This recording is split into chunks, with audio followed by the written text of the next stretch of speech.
Noah here, and welcome back to a Turnabout to El Dorado. So last time we left off, we had some very deep philosophical discussions with Miss Eve about morals and when your responsibility should overtake your morals and vice versa. So that was pretty fun. We also learned that Lex is actually alive. He survived the stab and attempted murder by a piece of shit. So that's pretty cool. But I have a feeling he might be the puppeteer of this case. But I'm not 100% sure on that yet. Adam is also very suspicious. But I'm assuming we're going to drag Lex up to the stand today. I have a feeling that that's where this is going to go because of the blood that we found on the knife yesterday. But yeah, we're just going to go for it. Okay. Call me crazy, but I slept like a baby last night. It's actually kind of funny. This case started out completely hopeless, and now I'm feeling pretty optimistic about it. With Rumstrum's blood definitely being on that knife, his involvement is almost undeniable. Updated knife report. Well, you're looking pretty optimistic. Good morning, piece of shit. I see you've decided to show up today. Hey, I was pretty much present yesterday, too. Just, kind of had a bit of a brain fart. It happens. Well, at least you've come to your senses. Good thing I did.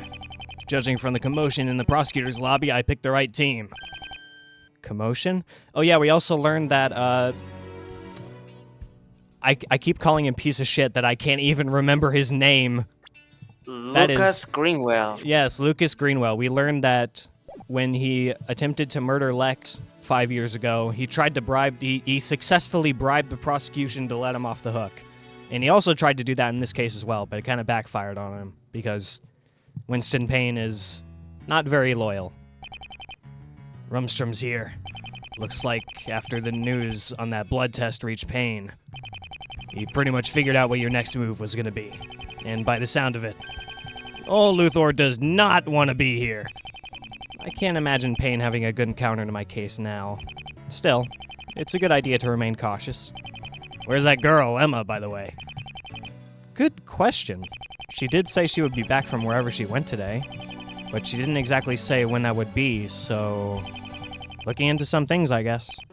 Yeah, probably for the best. After how many times you'd caught me hiding something yesterday, I'd rather not be caught in her crosshairs. It's kind of embarrassing, really. Kind of, huh? Either way, I think I'm finally at a place where I'm okay with information. At least, I hope so. Moment of truth, I guess. Good luck in there. Somehow it still feels like there's more to this I'm not seeing. Oh yeah, I completely forgot to mention what happened last time, too. What's her name? Victoria Nova had a little bit of a Deadpool moment. She broke the fourth wall and talked about a title card. What's probably going on is that when she went into the cavern after Lex got stabbed, she probably reached the door that was talked about in that story. And maybe she made a wish. But we're going to see where that goes today. That's probably going to come up today. Maybe during a recess, it'll switch to her point of view for a bit. Oh well. I can only work with what I've got. So let's do this.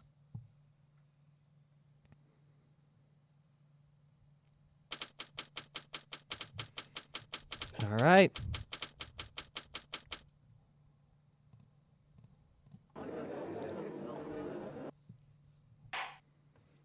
This court is now in session for the trial of Lucas Greenwell. The defense is ready, Your Honor. Execution is ready, Your Honor. No, I'm not. Oh, shit. There's a distinct lack of sweating over on the other side. But a bit disappointing, to be honest. I know I should be concerned, but I'm just feeling confident today. Which is, fine. Not like anything bad ever happened when I underestimated my opponent during a case. Very well. Mr. Payne, are you sure they are ready? Oh.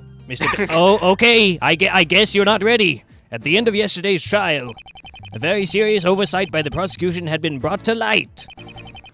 The blood on the knife didn't belong to the victim. As such, the person the defendant stabbed was not the victim, but rather an unknown individual. Another potential suspect. The prosecution would like to use this time to apologize for its mistake. However, we also do not change our position. Stubborn little bastard. Mr. Greenwell is pretty much guilty, and I will personally see to it that that's proven.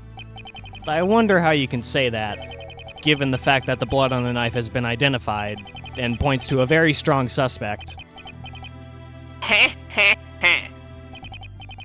As always, Mr. Wright, you put too much faith in your own abilities.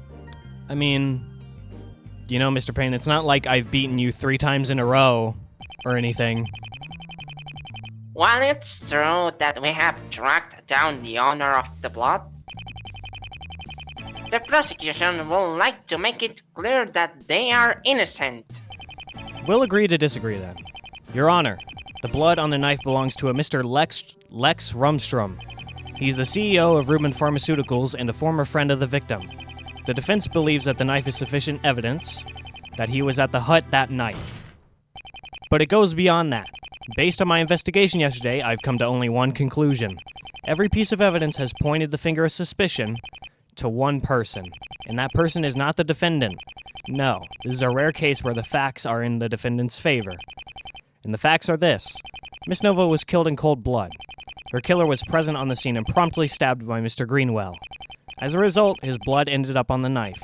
The killer then tried to desperately divert suspicion by tampering with the investigation and members of the court, much like he has done with his past offenses.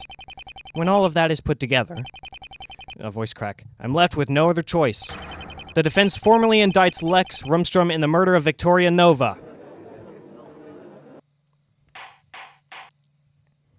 Order in the court! That's fairly quick of you, Mr. Wright. I'm surprised. No time like the present. I don't intend to just wait for attacks and try to weasel out today. Predictable to the bone. Very well. Let's entertain your wild fantasies. Your little mistake was a fantasy of mine too, as I remember. I must be good at making dreams come true. I'm like a... this joke is going nowhere. Ignore me. Your Honor, the prosecution will call its first and only witness for the day. The man himself, Mr. Lex Rumstrom. What a weird last name. The fuck? That's... I don't think her name is Lex. I don't know. I just have a feeling. I don't know about that one. I don't have enough proof to say that that's not Lex, but I mean, I don't think that's Lex. Mr. Payne, I must admit, when you said the man himself, I expected, well, a man. Some apologies, Your Honor. This is a woman who henceforth we shall ever refer to as Eve. I don't think that's Lex, Mr. Payne. What are you doing? She is Mr. Rumstrom's secretary and, as it would seem, the person he has selected to represent him in court. Bullshit. She will be, well, a mouthpiece of Mr. Rumstrom's, if you will. I'm not sure how I feel about this. Mr. Rumstrom has made this a requirement for his testimony. It's not his testimony, though, it's hers, but... Legally, there should be no problems. Provided the defense has no objections. My lord, man. I believe you've yourself stated numerous times on record, Mr. Wright, that merely acquitting Mr. Greenwell is not good enough for you. You wish to catch the real killer, and you believe Mr. Rumstrom to be that person. However, assuming he is guilty without his testimony... That all falls into water, I know. And you're just fine with this? Is there a reason I shouldn't be? As Mr. Payne has said, I'm merely a mouthpiece. Fine then. The defense agrees to this arrangement for the time being. We all knew you would. If both parties are in agreement, I have no choice but to proceed. So, witness, what will you be testifying to us about? Mr. Rumstrom's position is quite simple. He's innocent. Today, in court, we aim to clear him of all of Mr. Wright's allegations. Then let's start with something simple. Does your client have an alibi for the night of the murder? He does not. Not in the way you would imagine it, at least. He was alone at his home. Strike one. Despite your confidence, Mr. Wright, I can assure you this is far from settled.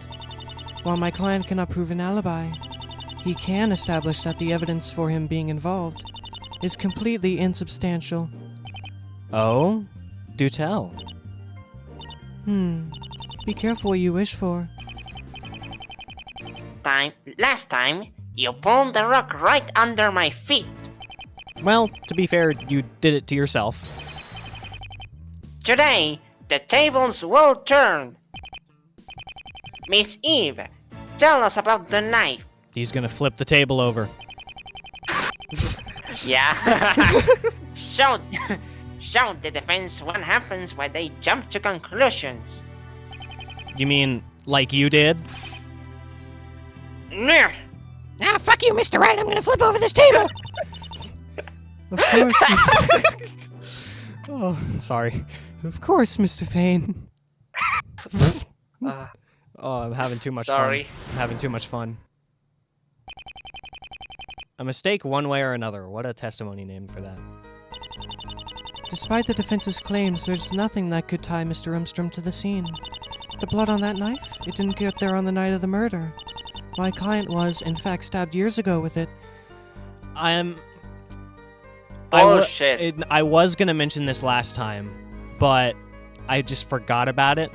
But that is true. He was stabbed with that knife. Or well, we don't. Sorry. We don't know if it was. We don't know if it was that knife or not. But I'm gonna assume that he was stabbed with that knife 5 years ago. But I mean, a simple test of this will make things clear if it's like fresh or not. But we'll see. The defendant preserved it and used it in the present to frame my client. And voila, the case is moot. That's bullshit. This is some bullshit. I see. This knife was the one Rumstrom was stabbed with 5 years ago, then. Wouldn't have the forensics realized the blood was that old, though? You will remember that we are experiencing an especially hot summer. Due to the high temperatures, the blood coagulated so quickly that it was practically impossible to determine when it actually got on the knife. Meaning your decisive evidence is not nearly as decisive as you believed. And so, this was all some complex master plan by my client. To get arrested and then lead the case to Rumstrom? It would certainly explain a lot of oddities within the case, no? But it's bizarre. A perfect way to describe your client's actions up to this point, no? Ugh, got me there. I guess I'll just have to fight through this with evidence. You look like you're in discomfort, Mr. Wright. I did warn you we would be meeting again fairly soon. You should have prepared. Heh. Pretty good start, I'll give you that. But you've probably already figured out that won't stop me. Mr. Wright, if Mr. Rumstrom considered you a pushover, I assure you I wouldn't be here. In that case, let's begin, shall we?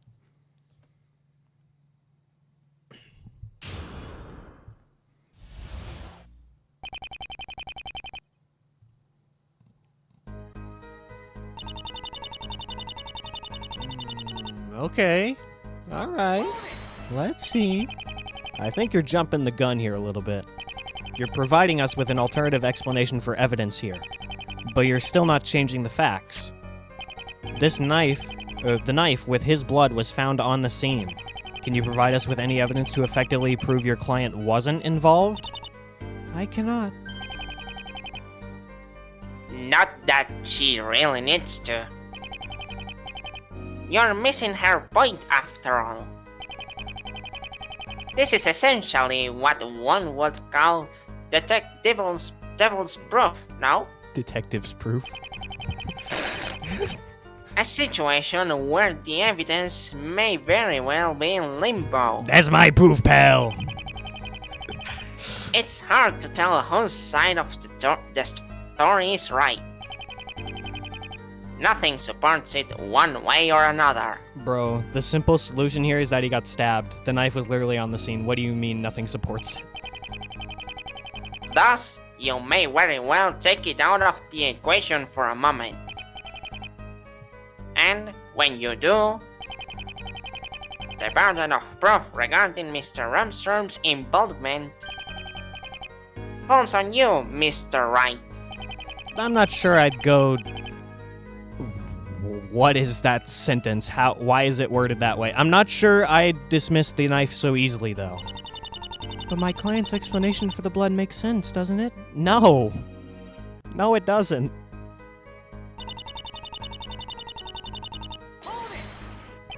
I'm still skeptical. Shit. Even when you take the heat into account, would the forensics really have found nothing pointing to it being that old? As I've said, they didn't. Blood is a fickle thing, Mr. Wright. Due to the circumstances, it was merely assumed it got there on the night of the crime. Another faulty assumption on your part, Mr. Payne. Indeed, and one I take full responsibility for. My sincerest, deepest apologies. Oh my god. Ugh. Simp. You're referring to the incident 5 years ago? Correct. The incident in which your client stabbed mine. With this very knife. He did what? That is a very triangular dress that she has on. Like, bro, I could do some equations on that dress. That's crazy. Probably could have gone without mentioning that one, huh? Now, members of the court. Like, half times base times height ass. That was a separate incident which has gone through its due process. Process? Process. It is, besides the involvement of this knife, unrelated to this murder. Although, it does speak to Mr. Greenwell's character, wouldn't you say? Back in that particular incident, my client was generously funding his expedition. If he treated business partners with attempted homicide. Then I'd say Miss Nova, a former friend, had it easy, eh? My client was under the influence at the time. In any case, you yourself have stated this has nothing to do with the case. So let's just move on. No problem. You can run away from your client's nature, but sooner or later it will catch up with you. Good advice. You should take it. I don't know what you mean. The only villain to be found is Mr. Greenwell, really. After all, what he did next is quite damning, wouldn't you say? Voice crack, wouldn't you say? What did you say? He must have incredible foresight, because with the way this case was originally going, I could swear he would have been convicted yesterday. I disagree. Your mic is having issues. It's kind of glitching out and staticky. Your client could have, at any point, stated his story of stabbing someone. I probably touched the cable, sorry. He had a way out since the beginning. He merely allowed you to run around and hang on for your dear life. To give the court an illusion that the fight was genuine. In fact, it was all rigged. I don't understand, though. The knife has my client's fingerprints all over it. If the intention was to frame Mr. Rumstrom, why not just leave the body and the knife with no fingerprints on it? As we established yesterday, nobody could have predicted he would be pulled over by the police. Especially not if I take into account Adam's information. And then what would the conclusion have been? The blood on the knife was my client's, not the victim's. Not to mention, the knife is unique and clearly belongs to the defendant. Something Mr. Rumstrom knows and could have used as a defense. Your your client needed a way to kill Miss Nova and frame Mr. Rumstrom in the process. That was his true goal here all along. It explains all of the seemingly bizarre behavior from yesterday. He wanted to be caught. He wanted to be brought to court, so he could unleash his wrath on Mr. Rumstrom. It was a deception that fooled even you. Obviously, that's all a bunch of nonsense. But how can I prove it?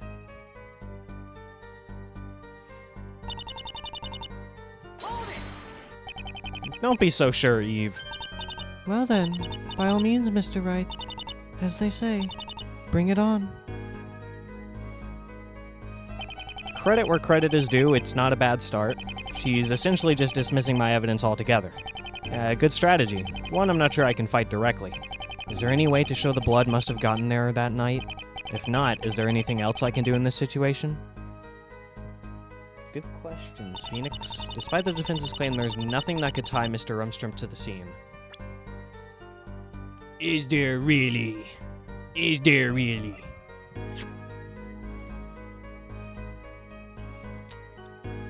I have a feeling I'm gonna go with this, but I'm gonna make a save and I'm gonna think about it a little bit more, because what my idea is, I mentioned this last time, but I have an idea that whatever this is tracking, it's tracking this little button here because it's right next to the car, and that's where the tracking device is showing its signal. But I'm gonna hold on off on that for now. Blood on the knife, it didn't get there on the night of the murder. What does this say? He'd placed cameras in her house without knowing, and we can present that to prove that he has a habit of tracking her. That's not going to be relevant. The body that was called in belonged to, going by the police report, an unidentified. Oh yeah, that too. I forgot about that.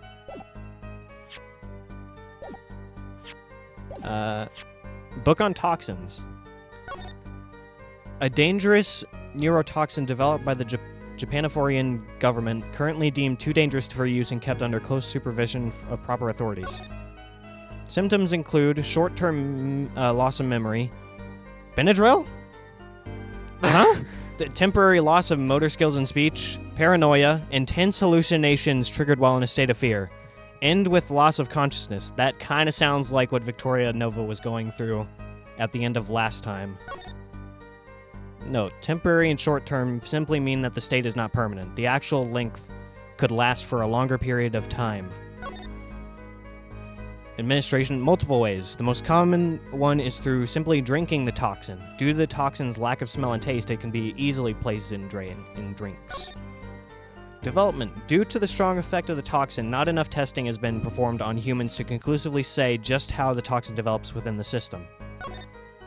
It is believed that the intensity of the symptoms and the duration of the toxin's effect over a person varies. In addition, it cannot be detected with standard tests for poison, making it hard to combat. Treatment. No treatment is currently reliable enough for a patient that has ingested the toxin. Some popular drugs for treating the symptoms have been found to worsen the condition. I mean, probably taking Benadryl on top of already losing your memory would probably do it. Just saying.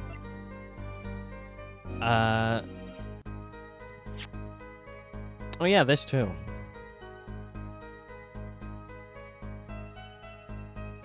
That could be something to bring up, but maybe later. My client was, in fact, stabbed years ago with it. That's true. The defendant preserved it and used it in the present to frame my client. And voila, the case is moot. I'm gonna try my first idea. Which is the tracking device. Please? Nah. Got you now, Eve. That's so. Strange. I feel perfectly fine for someone that got. That's the thing. You got so hard you didn't even realize it. Until now. Mr. Wright, Yes? I have some very bad news for you. You believing you got me? It was just a way for me to get you. What? So, you mean I was the one who got? I'm... impossible. But the penalty is still flashing, so it must be true.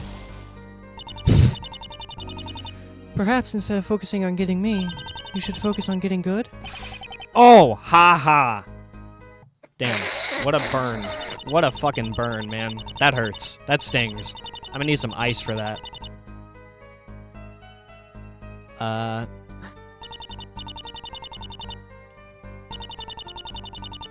I'm gonna try the blood that's on the path on this one.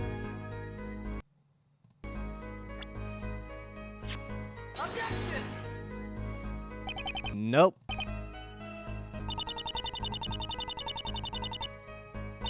My client was in fact stabbed years ago with it. Maybe I'll try the blood here.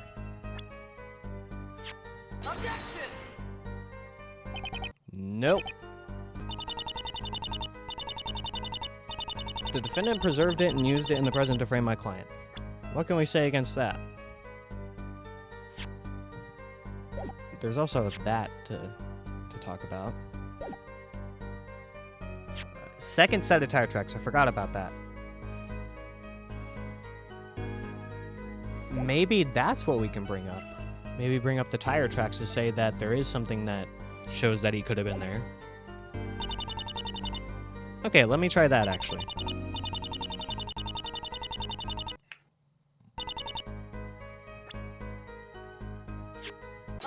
Got it. Okay, so if I were to give you the benefit of the doubt and agree that the knife might not be as conclusive as I originally thought, then yes, I would have trouble placing your client on the scene. I'm happy you agree. And with no other suspects... Mr. Payne, come now, honestly. Did you miss the part where he objected? He clearly has an argument to make. He's just being roundabout for the sake of building suspense. Wow. Way to call me out on that. Okay. Am not. Well, kinda am, I guess. Notice... I did say if I were to give you the benefit of the doubt. Which I won't be doing. It was a nice try, Miss Eve, but your trick failed. Trick, Mr. Wright? You tried to make me think about the knife, when the real question was your client at the scene? If I could prove that without needing the knife, then your explanation becomes far less likely. Your client was on the scene, and if there's one piece of evidence to prove it, it'll have to be this. Those are... How did you find out about those? I specifically told the detective to... Withhold evidence from the defense? Yeah, no!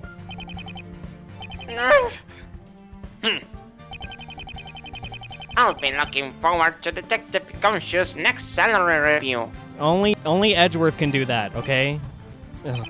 Sorry, not sorry? Mr. Wright, I'm afraid I'm not following along. What are those tire tracks? During yesterday's investigation, a second set of tire tracks was found, not so far away from the scene. They were left on the night of the murder, and not by the defendant or the forest rangers. In other words, probably our extra person. Now, remember, at the beginning of this case, my client was tied to the scene because the tire tracks there matched his car's. When examined, some soil from the ground was found as well. Tell us, Miss Eve, if we were to perform an examination of Mr. Rumstrom's car, would we get the same results with these tracks? You might have some difficulties with that, Mr. Wright. Mr. Rumstrom's car, you see, is currently at the mechanics. How fucking convenient. It has been thoroughly cleaned, How convenient. so you will probably not find any traces of soil. And without that, all you can match is the type of car that left those marks there. Which means you'll still be lacking the decisive evidence. As I said, how fucking convenient that is. Huh. Interesting timing there, that mechanic visit. Why, if I might ask, is Mr. Rumstrom's car there? How would that be related? Call it curiosity. I refuse to answer. I fail to see how it has anything to do with this case. I see. I wonder. A spectacular waste of time, Mr. Wright. You're a spectacular waste of oxygen. Indeed. As always. Leave the rest of the air for the people who actually deserve it, man. Come on. Wait a moment. This isn't over. When was the car taken to the shop? Again, how is this relevant? I'm afraid I have to agree with the witness, Mr. Wright. What does that have to do with anything? My bluffing sense is tingling. Could it really be? You know, Eve, I think I have an idea why you're refusing to answer. Worth a shot to at least throw it out there, I guess. Say, Mr. Imstrom's car wasn't involved with this, perchance. The accident? It was purposely thrown off the road? That car accident? Wait, you don't mean? Please take a look at that second set of tire tracks again. Notice how they happen to drive dangerously through the forest on their way back. Indeed! It's a miracle the driver didn't hit anything. Why would anyone be driving like this, though? Well, if we assume my client's story is true, he'd stabbed his assailant.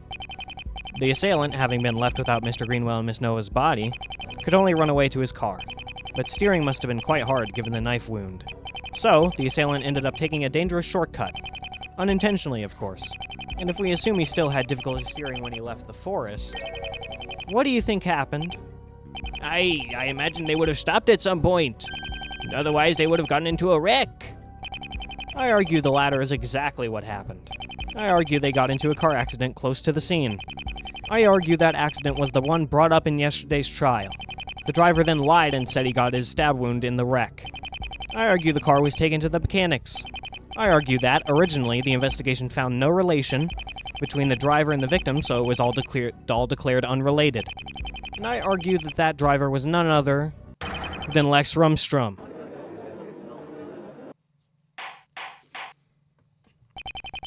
Order in the court! Mr. Wright, this is sounding like a bit of a bluff. Me? Bluff? Nah. Only one way to make sure, Your Honor. Mr. Payne, what was the name of the driver from that accident? That's... well, that is... Mr. Payne. It was... well, you see... No need to waste your breath, Mr. Payne. Mr. Wright is spot on.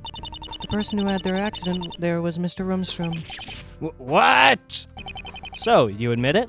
You admit your client was the person Mr. Greenwell stabbed? Now, where did I say anything like that? My client merely fell asleep at the wheel. That's all. He just took some Benadryl. That's too much of a coincidence. What are the chances that he would be so close to a crime scene in which the victim was an old friend of his, and the defendant someone who'd tried to kill him, that a knife with his blood would be left behind? And what are the chances that there would be tire tracks, matching his car left close to the scene? You still haven't proven those tire tracks match his car, though. Once again, you're wasting your breath, Mr. Payne. All he has to do is ask the detectives to check. Don't delay the inevitable and don't waste our time. Damn. The tire tracks will match with the car. Mr. Payne, how did you miss Mr. Rumstrom's blatant connection to the case? Well, Given how Rumstrom covered up Nova's police report, and given how susceptible Payne is to persuasion, I wonder if his connection wasn't missed, but intentionally ignored? Don't blame it on him, Your Honor. His reasoning was more than solid. As he himself said, all that's been truly matched is the type of car. I concede my client might have left those tire tracks there, but so could have anyone else with a similar car. The evidence is far from conclusive. I can't just chalk it up to a coincidence. Consider this, then. Could this not, too, have been a part of Mr. Greenwell's plan? Earlier in the evening, he rented a car that was the same model as Mr. Rumstrom's. He came, left the tracks, the ones heading down, intentionally implying a panicked driver, and then returned to the meeting with the victim? Okay, no. No, that makes no sense. How could he have predicted that Mr. Rumstrom would get into an accident? That's ridiculous. I mean, I have to agree with you. I have my doubts. What? Well, not as much as you may think. I gave the car rental as an example. There was actually a far more practical route of getting a car. Did you know Mr. Greenwell had access to his pizzeria's employee vehicle? He always preferred to use his own, of course. But would you like to know what type of car that vehicle is? You have to be kidding me. The same as Mr. Rumstrom's? Not entirely, but tires would match. That can't be right. What are the chances of that? What in God's name are you talking about? There's no employee vehicle at Mario's. Come now, Mr. Greenwell. You can't just flat out lie. Isn't that right, Mr. Payne? It's true, actually. The pizzeria called me this morning and notified me of this detail. They called you just to tell you that they have an employee vehicle? You don't find that the least bit suspicious? Well, it is a bit strange now that you mention it. The owner is willing to testify under oath. Rumstrom, what the hell have you done? It would appear your client has deceived you once more, Mr. Wright. It's not true, Mr. Wright. This is nonsense. For the first time, I absolutely believe you, Mr. Greenwell. In the battle of morality and duty, you choose nothing, huh, Eve? Bailiff, please escort the defendant back to his seat. Get off me! Once again, it would appear your first assumption had led you astray.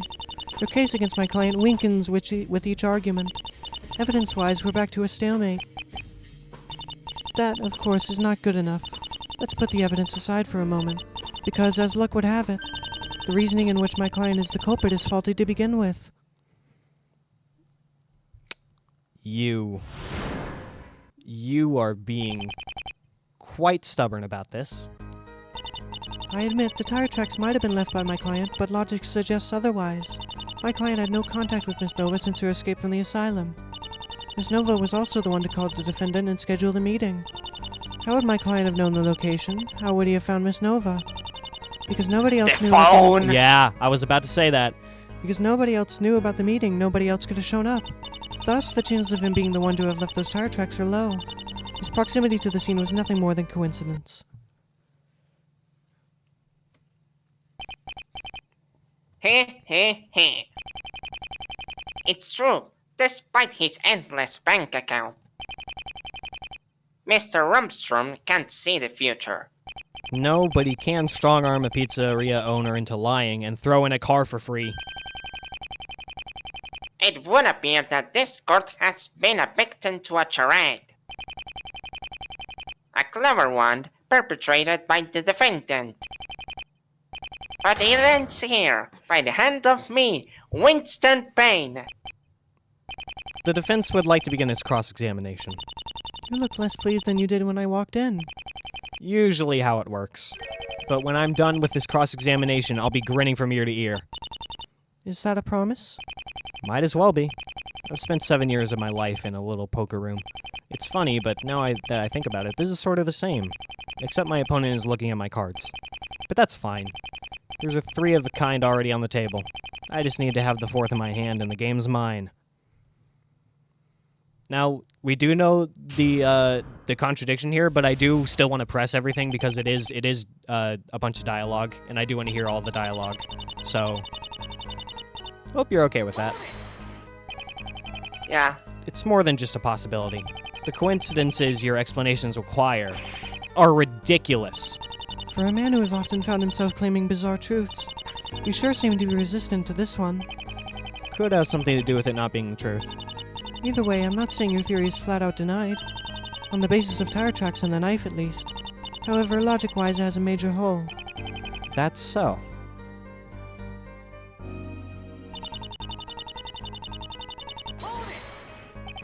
Interesting. And what about before her escape? Same. That's strange. Yesterday, he told me he was the one paying her for her bills. What's so strange about that? Mr. Rimstrom has a lot of friends he helps out. That doesn't mean they have to be especially close. Either way, if you don't believe me, you can check the visitors list. I assure you, you won't find Mr. Rumstrom's name on it. and even if you did, that's not the point. The point is that they had very little contact in general. More specifically, no contact regarding the plans for that night. Can you prove that? Forgotten how burden of proof works yet again, have we? If you believe Miss Nova contacted my client at any point after her escape, I welcome you to present evidence. Okay.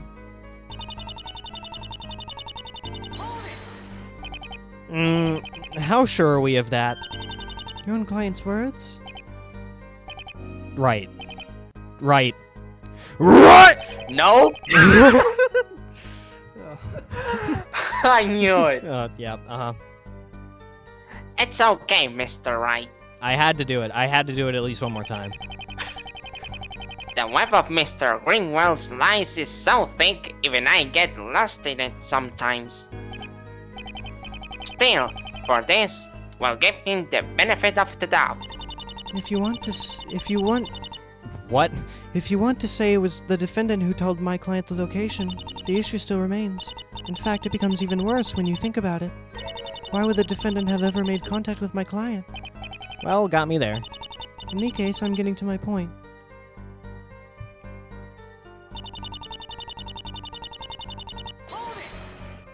Well, since you're the one throwing out the idea of coincidences, that much could have been a coincidence as well. I'm not sure I follow. You're saying my client accidentally went to the forest, parked his car, walked through it to get to a hut that doesn't really mean anything to him, and stumbled across his two acquaintances, one of which he murdered? Or did he perhaps happen to see Mr. Greenwell driving, and decided to follow him, and then, after entering the forest, drove to a completely different section of it, parked and then walked because he somehow just knew they were at the hut? Well, Mr. Wright, please, don't embarrass yourself. how did it get to this point? I had this in the bag an hour ago.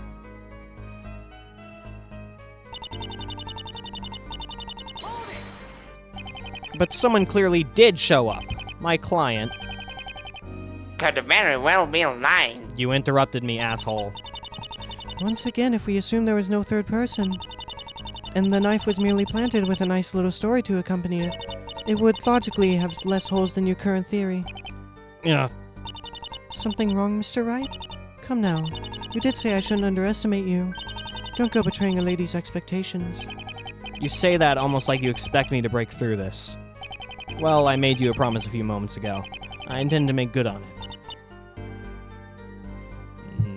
Yeah, it feels like she's kind of setting this up to be broken through easily, because like we immediately caught that. But and she let us search his office, and she even handed us the phone. So this feels like a setup. I don't know. What do you think? Maybe.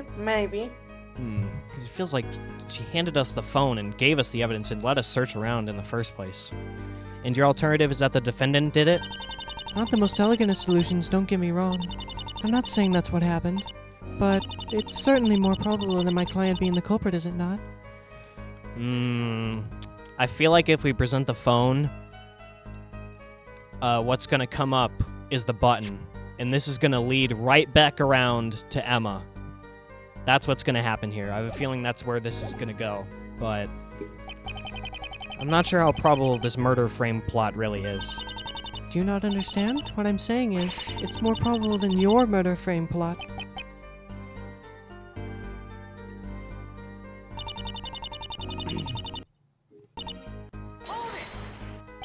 But he was so close to the scene.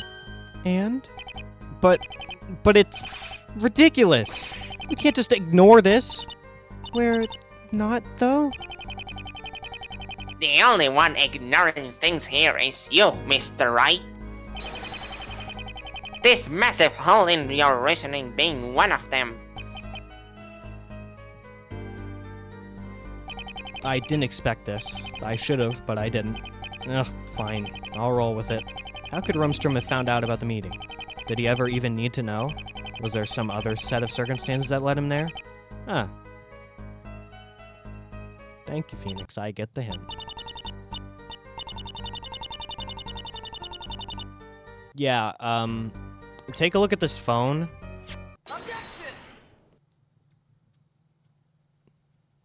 Your client never found Miss Nova. She was never lost to him, after all. He had his eyes on the people involved in that meeting since the beginning. What are you talking about now? This is going to sound kind of sketchy when I say it out loud, but I think I can make it work. I have reason to believe Mr. Rumstrom had employed a tracking device. Tracking device! With it, he never necessarily had to even know about the meeting. When his target happened to go to a remote location, he simply followed along, seeing a perfect chance to strike. This is getting just sad, Mr. Wright.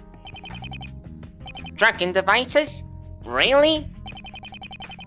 Do you have any evidence to... Do you have any evidence to back that claim up? Here goes. Yesterday, during my visit to Mr. Rumstrom, as he was, handling his phone, I happened to notice a GPS tracking app opened. The tracking target was pointed directly to the place where Mr. Greenwell was pulled over. And we should take your word on this, because... Yeah. Shit. Yeah, she's gonna... Allow me to interject. Mr. Rumstrom is more than willing to hand his phone over for examination. The app is probably gone now. I assure you, no tracking app of any sorts will be found. Yeah, I anticipated as much. Heh. Heh heh heh. Oh, this is just perfect. Mr. Phoenix Wright, resorting to flat-out lies. Yeah, this was a setup. You should have known it would come to this. Nothing's going to be achieved this way. I know. That's why the phone doesn't matter. I can still prove my claim just fine. That's right, you... Eh? Impossible! There's no way you could... This is not going to go well. All it requires is a little out-of-the-box thinking. My speciality. I can prove Mr. Rumstrom was tracking someone that night with this. I have a feeling this is not going to go well. But... The first step is knowing who it was that he was tracking. I believe that person was the victim, Miss Nova. Given where I saw the GPS pointing at, there's only one place the tracking device could be. A single item of Miss Nova's that was still there at the time. This badge. Your Honor, the defense would like to have this badge examined for a tracking device. Let's not get ahead of ourselves. You're still making a pretty outlandish claim. That's right. No matter how you look at it, your accusation comes completely out of nowhere. And it brings a whole new set of questions. Such as? Suppose this badge had a tracking device in it. When would my client have planted it? You will remember he had no contact with the victim after her escape, and he never visited her while she was incarcerated. So he wouldn't have had a chance to do anything to it. You can always hire people. And that will require evidence on your part. But that's the lesser of my two problems. The second one being, why? Why do such a thing? Huh. I think I have an answer to both of those questions.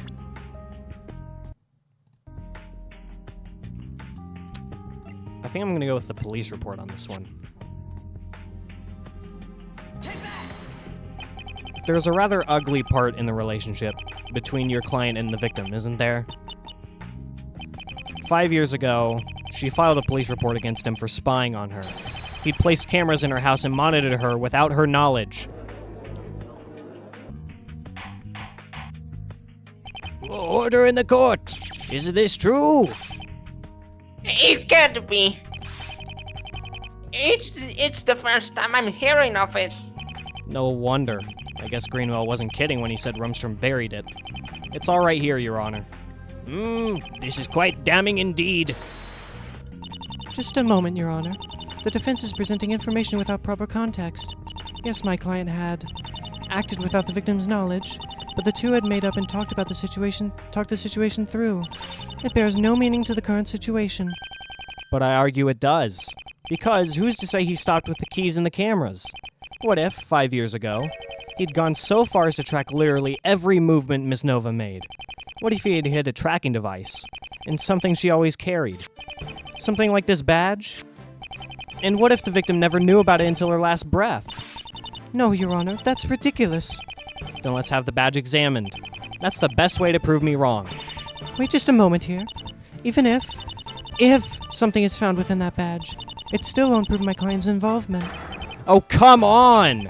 The tire tracks, his car being close to the scene, the blood, and potentially the tracking device. What more will it take? Check the badge and let's be done with this.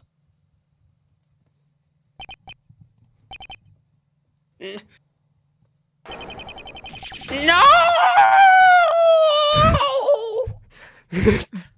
Kind of sound like Mario's death scream in the Mario games. Wow!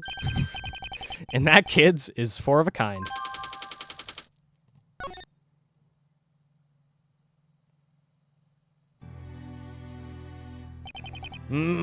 I must say, Mr. Wright's argument makes far more sense to me now. Mr. Rumstrom had a tracker in the badge, saw that Miss Nova was going to the middle of nowhere, figured it was a perfect place to strike, got there with his car, attacked her, got stabbed by the defendant who he hadn't anticipated, and then, due to his injury, crashed his car. All of it supported with strong evidence. Circumstantial evidence, though. No, Mr. Payne. It only becomes circumstantial through petty explanations and weak counter-arguments, both of which I've taken care of. Your Honor, this trial is over. No! Not like this! Mr. Wright, I believe you're celebrating victory far too early. I will admit what you're saying makes sense. However, I still have some questions. Unfortunately, Miss Eve, I'm not interested in answering them. Excuse me? Your Honor, the defense no longer agrees to Miss Eve being her client's representative in court. This case has reached a point where only Mr. Rumstrom's own testimony will suffice for the defense. You can't. I just did. Of course, he's more than free to refuse to testify. As things stand, though, my client's guilt hasn't been proven beyond a reasonable doubt. As such, my victory is assured. As for Mr. Rumstrom, after this trial, there's bound to be an investigation into him, and you can bet I'll be involved in it. So I've kept my two promises. I will get my client innocent, and I will catch the real culprit. The only difference? I won't be led on in circles by the culprit's lies. Or, at the very least, I won't be led on by his secretary. Rumstrom, I know you're listening. This is your only chance to defend yourself. This must be some form of extortion. How so? All I'm asking is that he doesn't hide. He's already been called to the stand. I want him to answer for his actions himself, right here, right now. Just like anyone else. Hey, why did you come out? You don't know,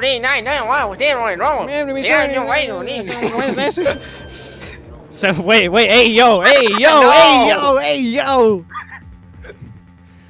I'm standing right here. Mr. Wright, I urge you to reconsider. Fair enough, you've raised reasonable doubt. However, please allow me to state my client's case. That way, the investigation that follows will have less digressions. Eve, it's okay. Hey, buddy. I can see in his eyes. He has no intention of budging. Mr. Rumstrom. Mr. Wright. It appears I haven't had my way yet again. What can I say? I don't really believe dead men can commit murder. Ah, Rasputin is? Damn it. I thought you looked a bit funny when you left the office. Yeah, that was a pretty dumb excuse on your part. Oh, well, was worth a shot, right? Mr. Rumstrom. Eve. I appreciate the work you've done so far. What a shame I had to fire you. What? Why? What did I do wrong? Please, no need to take me for a fool. We both know there was only one way he could have seen my phone yesterday. So it wasn't a setup. She actually did help us, genuinely. Understood. Don't worry, I know why you did it. Easy to get led astray by suspicion and paranoia. I'm And some sorry. Benadryls. Oh my god. I forgive you. Now, run along. She's so dead. If this trial continues, she's so fucking dead. I'm sure you have better things to do now. Like being a grave. I sure to put in a good word for you later. I just can't work with people I can't trust. Funny. I get the feeling Miss Nova trusted you. And look how well that turned out for her. You will not speak of her like that. We had our issues and we sorted them out. She forgave me for what I did. Even murder? I didn't kill her. I could never do something like that. Especially not to her. Evidence is suggesting otherwise. You want me to testify? Fine. Best way to deal with bad press is just facing it head on, right? Alright, here we go. What are you gonna say, buddy? Okay, you got me. I was there, but I didn't kill her. I followed her there, just as you said. I made it to the hut and witnessed Greenwell putting her in his trunk. He then attacked me with a knife, hence my blood. He thought he'd kill me, so he got in his car and drove off. I think he intended to come back for me and dispose of my body later. I got up and left for my car. The rest, you already know. Okay. What did he attack her with then? It was Greenwell, not me. Strange. You were telling me the exact opposite yesterday. I didn't want to get myself involved. I just wanted the case to wrap up and be done with. I thought you cared about Miss Nova. Wouldn't something like that be letting her killer go free? No. No, I will make sure he got what he deserved. I'm sure you have your ways. Things are unusually quiet on the other side of the room. Why am I suddenly getting a bad feeling about this? Please proceed with your cross-examination, Mr. Wright.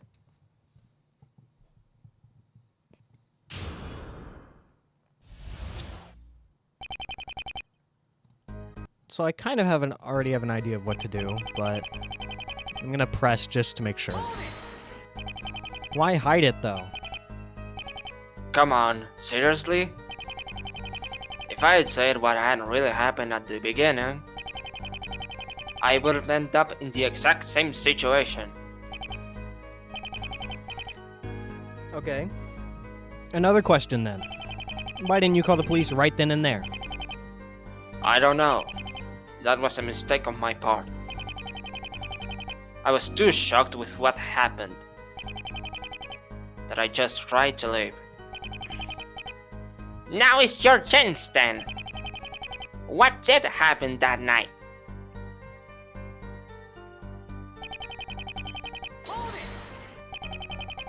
If you had no intention of killing her, why on earth did you follow her?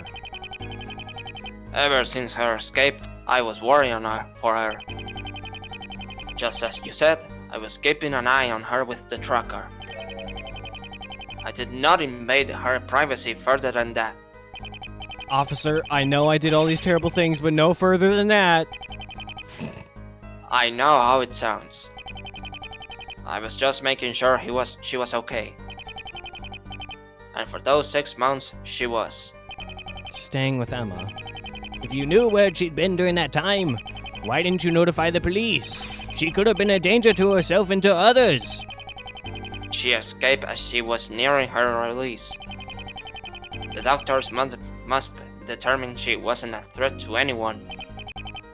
So, I let it be. Then, on the night of the murder, I realized she was going to the middle of nowhere. I got worried, so I decided to follow her. If she'd become unstable again or was experiencing an episode, and if she went to that forest without telling anyone, well, who could have helped her in that situation but me? Doesn't justify spying on a person. Maybe not.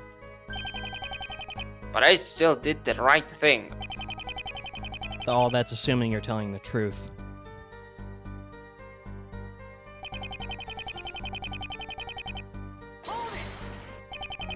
strange. According to my client, you two crossed paths in the hut itself. Well, your client is, obviously, a liar. And you're a model citizen. Is that really all you have to say? Do I really have to say anything more? If you think I'm wrong or lying, you shall have some evidence. But as it stands, he's absolutely a liar. Just try to put yourself in his shoes after what he did next.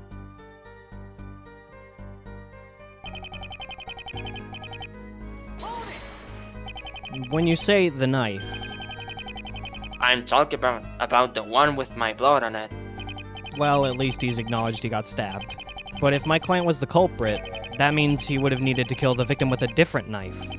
What do you suppose happened to that one? I imagine he threw it out of the window while riding down. It's a big forest, Mr. Wright. Even now, the police haven't really even searched most of it. But still, If that doesn't satisfy you, let me ask you. If I'm the killer, I wouldn't need a knife of my own. What do you think I did with it? touche.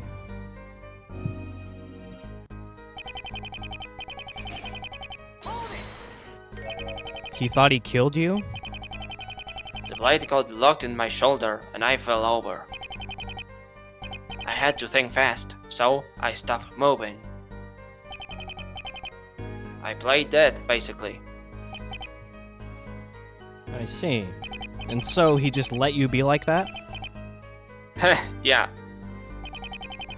I guess those acting lessons I took back in college paid off, eh? Yeah, you're doing a great job of playing innocent right now.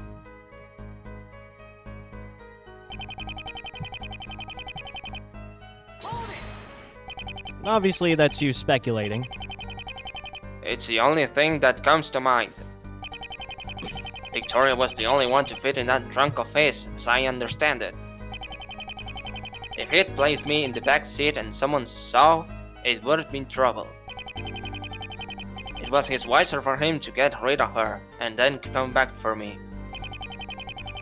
Before you point out any potential problems with this, Mr. Wright, as you've said, this is merely speculation. Of course. Of course. Of course. So, after getting into the car, you ended up losing control and driving off-road. Yeah. I think I was driving so fast. I actually ended up getting out of the forest faster than him. Makes sense, given where you would end up crashing. If I didn't know, I might actually stopped and, well, done something. Then again, given my injury, I'm not even sure how much I could have done. No need to blame yourself, Mr. Rumstrom. We all make mistakes. You happened to make a mistake while being stabbed. Surely, you can be excused. Not if he's a murderer. Alright, Phoenix, what do you have to say about this? I felt like I dragged him onto the stand. He obviously has no intention of giving up. Works fine by me. The more you change your story, the more holds there'll be. You're going down, Rumstrom. No hints this time. Okay, fair enough. Okay, you got me, I was there, but I didn't kill her. What does this say? Yeah, there's also this that we have to discuss. What does it say? Yeah. There's that. Oh, yeah, there's also this fingerprint. And there's also this drop of blood. There's a lot of stuff we gotta cover. You followed there? Yep, You made it to the hut and witnessed Greenwell putting her in his trunk.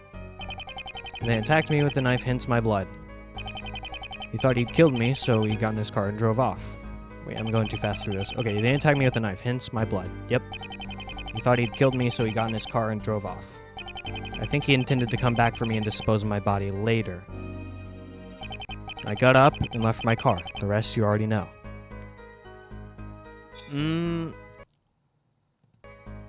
this is not entirely related, but it is something that we have to discuss. I know that he was driving pretty fast and he had a knife injury, but I feel like he would have noticed someone who was running in the direction of the forest. He would have noticed that old man running. I feel like that's something that we have to talk about. I'm gonna try it.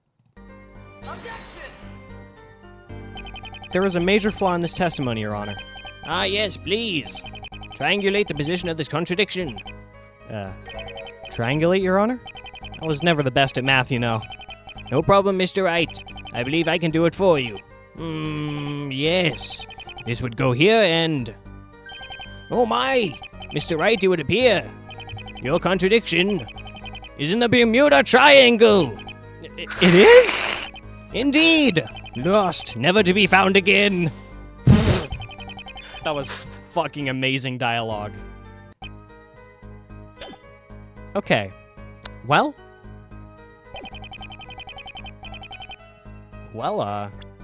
that's quite the conundrum here. Apparently lost control and landed himself in a ditch. Yeah, that makes sense. We're seeing condition, yeah. Nah. I mean, I guess we can talk about the fact that wouldn't his fingerprints be on her clothes?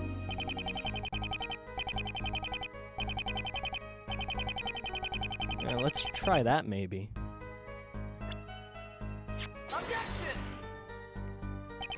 No, that's not it. Okay.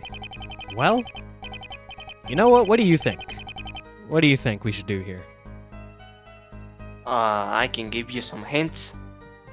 Oh, you've already looked at the answer? Yeah. Oh, okay. I feel like for future testimonies, you should try to solve it as well. Because you are also here in this Let's Play, so... just for future testimonies, don't look at the answer right away. I would like a small hint.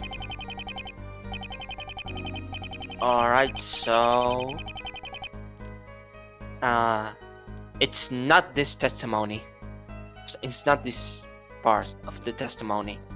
Okay, cool. I followed her just as you said. Don't tell me which testimony it is just yet. You followed her there just as you said. Yeah, that makes sense. You made it to the hut and you witnessed Greenwell putting her in his trunk. Let me look at the evidence so far.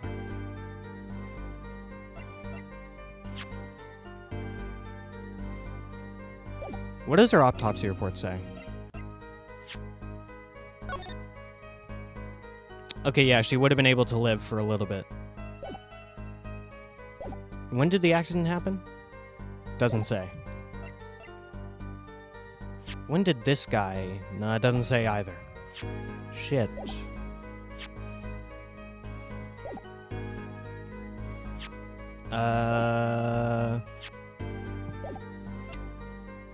Okay, I don't think it is this statement. You then attacked me with a knife, hence my blood. You know, maybe now is the time when I bring up the other drop of blood.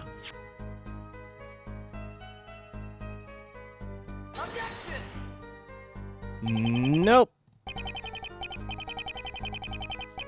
Okay. He thought he'd killed me, so he got in his car and drove off.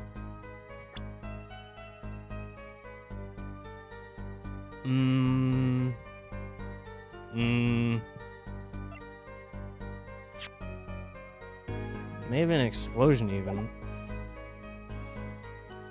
There's this fingerprint, but... I think he intended to come back for me and dispose of my body later. Is that true, though?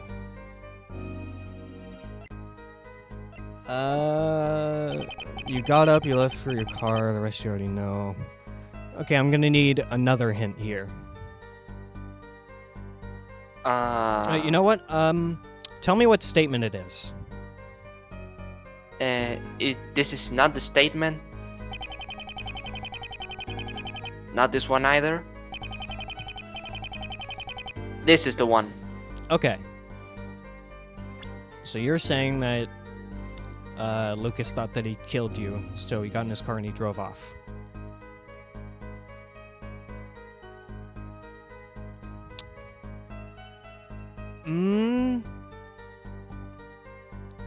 No. No, because Lex said earlier that he believes that Lex says that he got out of the Force before Greenwell did. And if that's what he's saying here, then the crash should have happened before Lucas left. So what do I present to that, though? I'm going to try a few things. I'm going to try this first. Okay, now I'm going to try the accident.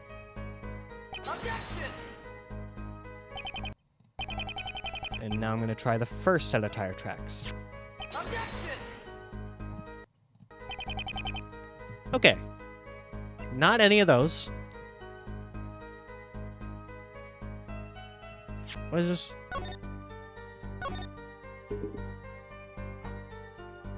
That's not relevant. Maybe it's his car?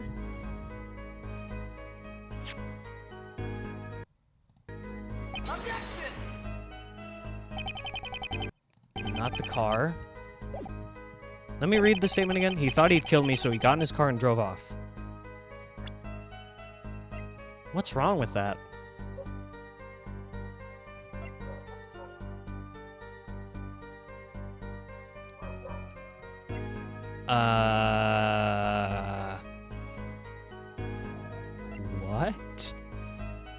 What? What?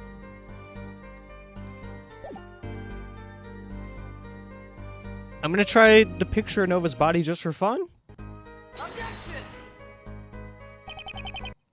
Okay, I'm gonna need a bit of a stronger hint here. It's not this page of evidence. Not this one? No.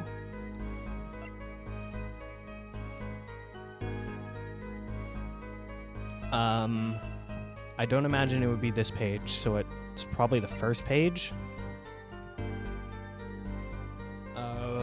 Is it the first page of evidence? No. It's the last page of evidence. Okay, well that narrows down things quite a bit. He thought he'd killed you.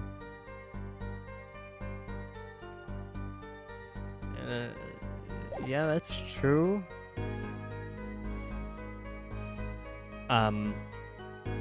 Do I present the police call? That doesn't make sense, though. I'll try it. Wow, I am really struggling with this one. Is it the knife itself? Really? What's the problem? At long last, you reveal yourself to me. A flat-out contradiction. It's good, Mr. Umstrom, that you finally decided to take the stand. So I can show everyone my suspicions go beyond just speculation. I don't understand. I'm with you, Lex. I don't understand either, but we're gonna find out. Let me be a bit more clear, then. You're lying, damn it, and I can prove it. Excuse me? It's actually pretty simple. You said my client stabbed you in the shoulder, that you fell over, the blade still in you, and played dead. Yeah, so something wrong with that? Actually, yes. But the wrong part comes from what you would have done afterwards. Tell me, Your Honor, if you had a knife in you, what would you have done in Mr. Umstrom's shoes? Oh, that makes sense. He would have kept it inside his shoulder to plug the stab wound so that he wouldn't die from blood loss. That's what he would have done. That makes sense. Call for an ambulance. We've already established Mr. Umstrom did nothing of the sort. But also, remember, that knife was found at the scene later, with his blood. What does that tell you? Well, if the defendant had left while the knife was still lodged in, he would have needed to pull it out. Exactly. I'm afraid I failed to see. You will remember, during yesterday's trial, one thing was established clear as day. In fact, it was one of the things so detrimental to my case. The last person to touch this knife was the defendant. Oh, yeah! He would have had to pull out the knife. That makes a lot of sense. I'm surprised I didn't catch that. I've been pretty spot on this trial. His prints were completely and absolutely undisturbed. Now, If Mr. Rumstrom had pulled the knife out, as he would have needed to, The prince would have been... disturbed, yes. And that's regardless of whether or not you wore gloves. So what? The witness was in shock. He made a small mistake. It happens. But this wasn't a small mistake, Mr. Payne. You'd remember if you had to pull a knife out or not. Why lie about it, though? He has no reason to. No, it was a necessary lie, because otherwise, he couldn't have claimed he survived the encounter by playing dead. If it wasn't Rumstrom who pulled the knife out, it could have only been my client. But that would have been extremely painful.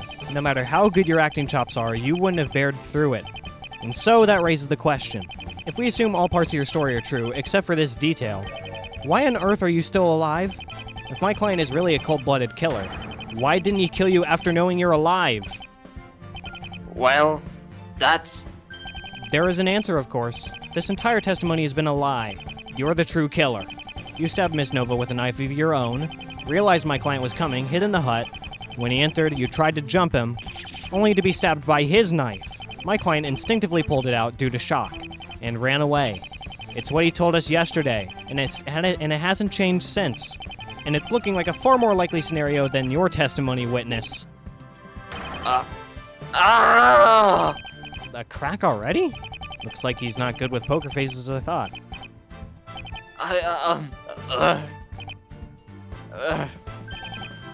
Hold on. The answer is here is simple. I pulled it out without touching the handle. How? Come on. Who are you kidding here? You? Vic told me you were originally going to be a doctor. Someone with basic knowledge of the human body would tell you that pulling out the blade in your situation would have been Idiot of the Year material. It would have left you with an open wound after all. Wait, no, he did pull it out though. That's why his blood is over here. Because it was dripping. Face it, it's over. The killer and the mastermind behind this case is you, Lex Rumstrom.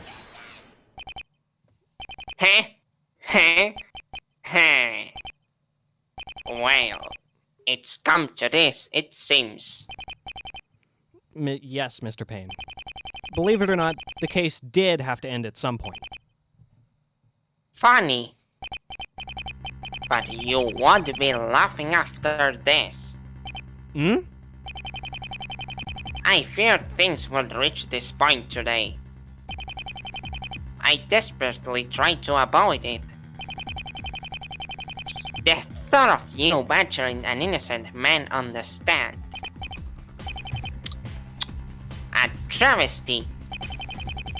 What are you talking about? After all of this, are you seriously claiming he's innocent? I am. I have complete faith in Mr. Rumstrom. Mr. Greenwell killed Miss Nova. I know it. Mr. Rumstrom knows it. And the victim knew it. Quite well, too. I don't follow. Your Honor, the prosecution will like to submit evidence. Evidence? At this stage in the proceedings? As I said, I was dreading this situation. For the sake of preserving the dead's dignity. But I'm left with no choice. Mr. Wright pushed me into a corner. I hurriedly present Miss Nova's phone. How the fuck did you find that? Miss Nova's phone? Gumshoe never mentioned anything like that to me. We found it yesterday, a bit further away from the hut. Another oversight on our part. It was hidden in the grass, you see. On it, we managed to recover a rather interesting phone call recording. One made on the night of the murder. I suddenly have a very bad feeling about this. Let's have a listen, shall we?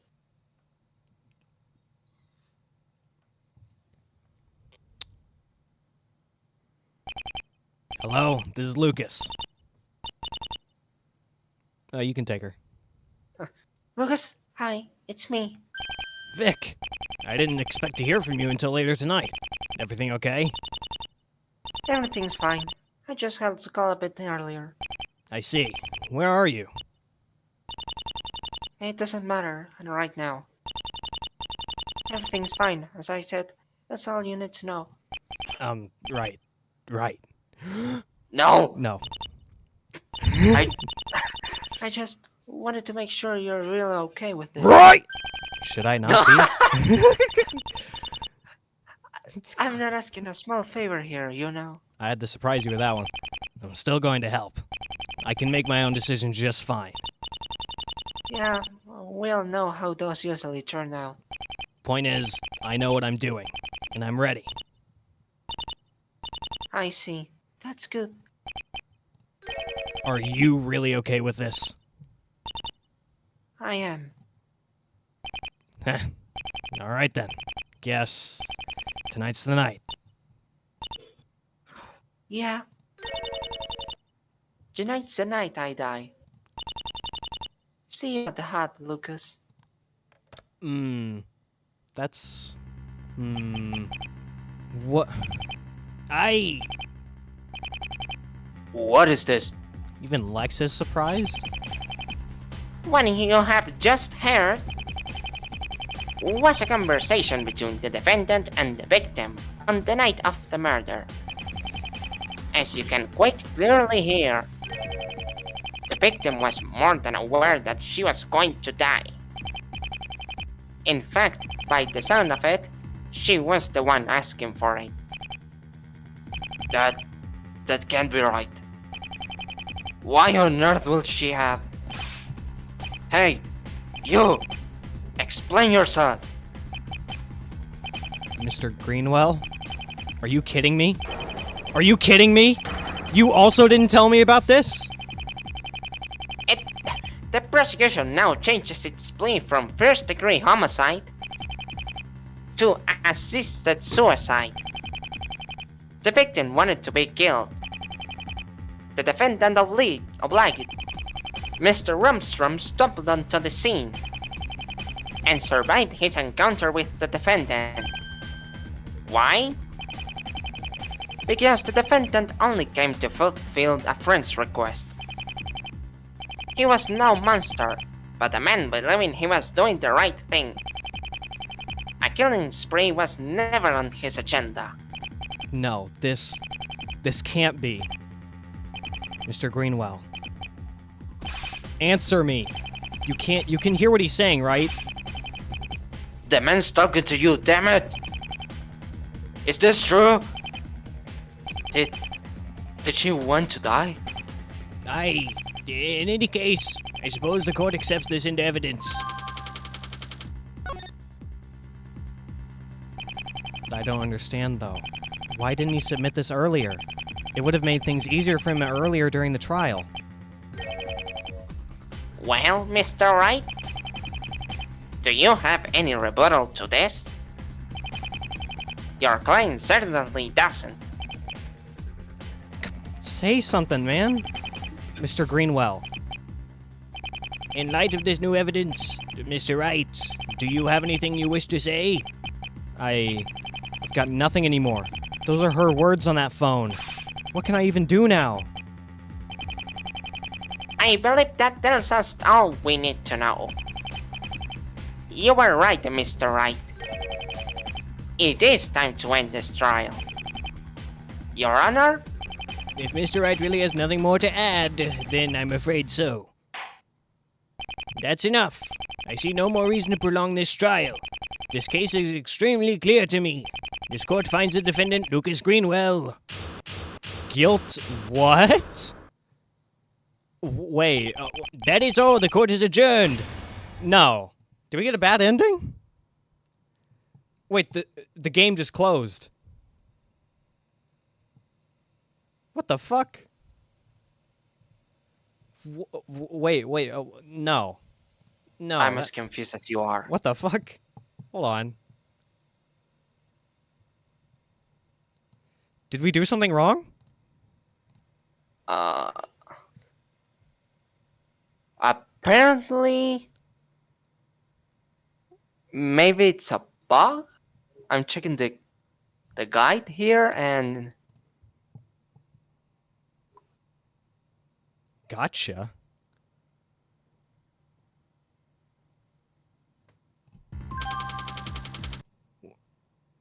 I didn't make a save there.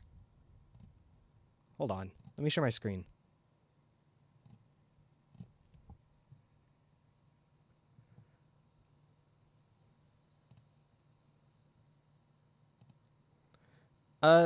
So if you'll notice, I go to load saves. One of them says gotcha. Was that a troll? maybe. I don't understand though. Why didn't he submit this earlier? It would have made things easier for him earlier during the trial. Well, Mr. Wright, any rebuttal to this? The client certainly doesn't. Mr. Greenwell, in light of this new evidence, Mr. Wright, do you have anything you wish to say?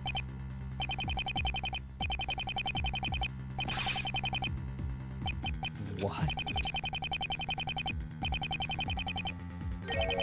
It is. Let's see if this. Let's see if the dialogue changes here.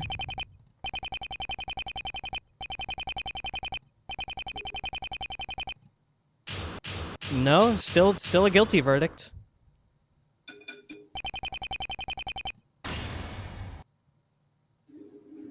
And the game closed again. Okay, well, could you investigate this? See if there's something we did wrong here? Alright, I think I figured it out. Okay, what is it? When Payne says it is time to end the trial, we have to look at the Noah's phone. Okay. All right. I don't know how we would have figured that out on our own. That's a little bit of a weird way to do that, but Oh, I know. Wait a moment. I figured it out.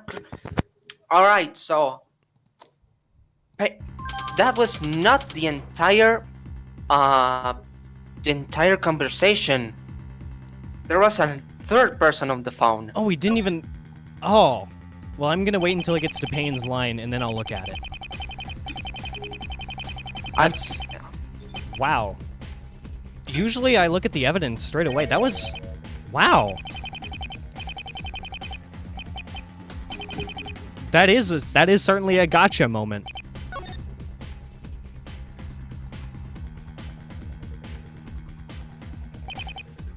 Well, this look. I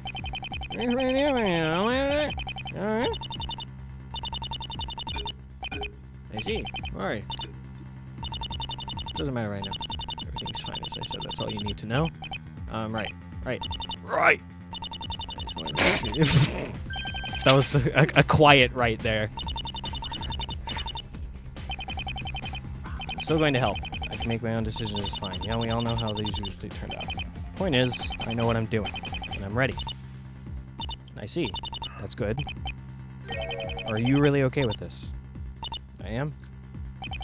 Heh. Alright then. Guess. Tonight's the night. Yeah, tonight's the night I die. See you at the hut, Lucas. Oh. Alright, that's you again. That's... Alright. He didn't hang up properly again, of course. Victoria, you've been there for quite a while. Everything okay? Wait a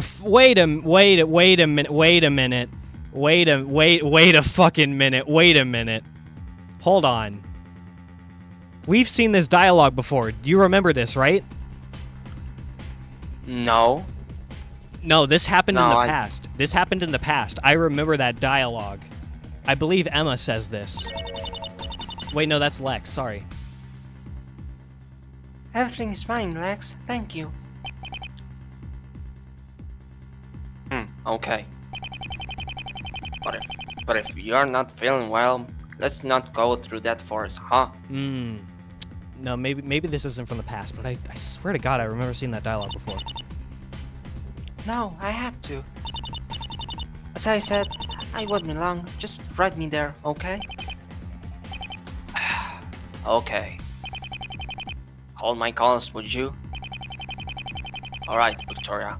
I'll be right here if you need anything. Then that brings up the question of why Lex was surprised by the phone call. Because he was, like, very noticeably surprised. I don't know if he would be able to act that out. Thank you, Lex. I love you. Hey, is that really something you should be saying while I'm in the bathroom? Okay. I love you too, Lex. Oh, I really do. But this won't end happily. I'm sorry. Fine. Probably shouldn't kind this up. Alright, let's see the new dialogue finishes. Wait a minute here. Wait just a goddamn minute here. Your Honor, we've been tricked. Fuck! You're fucked, Mr. Payne! Tricked Mr. Wright! The recording Mr. Payne just gave us, he didn't play it in its entirety. Fuck! What? Take a listen for yourself, Your Honor. We're not gonna listen to the whole thing, are we? What? This is some kind of joke, right? I didn't hear that last part, right?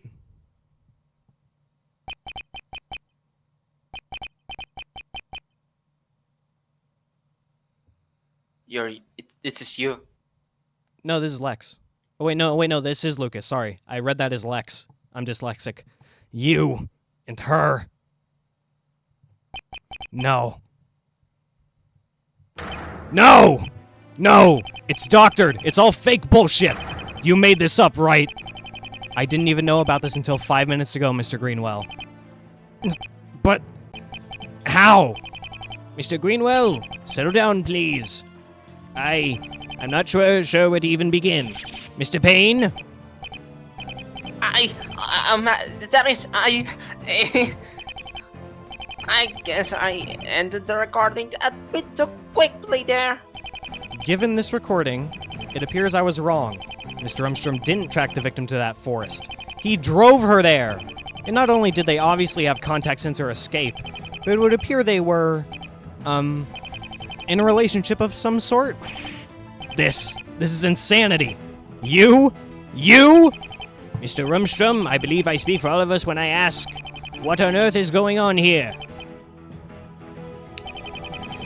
It wasn't supposed to happen like this. You were never supposed to find out. Honestly, it's kinda sad. Sad that I would rather have the world think of me as some stalker than actually say the truth. Don't know why. I guess I was ashamed of it in a way. It's true. Don't you say it. No more of your goddamn lies. After her escape, me and Victoria got into contact. Or rather, I got into contact with her. I knew where she was after all. I swear I'd never used the tracking path afterwards. Well, I guess I checked it yesterday. But never since then. Anyway, point is, I took care of her. I made sure she had money for clothes. That she didn't bother the person she was staying with too much. We started talking about the old times, the better times, about the people we were, about how we felt about certain things, about certain people, about each other. This is crazy. It's all lies. For crying out loud, she said she saw you as a father, not a... People change, Greenwell. I never wanted us to be that way at first. But after a while, I guess I was just lying to myself. I loved her. I wanted her to be happy, to be safe. I admit, 5 years ago, I was obsessed. That's why the cameras were there. They were there because something was wrong with you. It was sick and wrong, and I know that. She got me, and as a miracle, she forgave me. Later, she told me that maybe that forgiveness came because even back then, she felt something towards me. I'm going to be sick. Right? Get him to shut up right now. God, I wish I could, but this could help my case. I'm sorry you can't handle the truth. It's lies! She loved me! Me! This is the part where his black cyclops broke up, right? Maybe. Remember? Yeah, he has black psyche locks, I believe. She used to, before your stupidity caught her in those damn caves. Now, in lore, well, not in lore, this is just speculation on the fandom's part, but I think people have speculated that at the end of Turnabout Succession, Kristoff's black psyche locks get shattered, and that's why he goes crazy and, like, loses his mind. So I have a feeling we're about to see something similar in a few seconds. If it wasn't for you, I would have never. Don't make excuses. She told me herself. She blamed you. Screw you! Wanna know something else that's funny? We'd sometimes discuss what we'd do once everything died down. When we could start living normally. We got into the troubles for our relationship. Or rather, being open about it with other people. I was afraid for us going public because of the press. Because of what people might whisper. She was just afraid of you. Why the hell would she be afraid of me? Because you're living a delusion. You built this perfect universe around yourself and your past. Around your relationship. How much it meant for the two of you. But what do you know about how she really felt? All these people have been hearing through this entire case. Regarding her and the person she was. Has been coming straight from you. These people built an image for her through that. And that's just not right. Why should they get an image of her from you who never understood her? Yes, you had something. People do. But it fell apart, and it fell apart for a reason. The reason had nothing to do with me. It had everything to do with you, you idiot. After what happened, all you could think about was damn golden fantasy.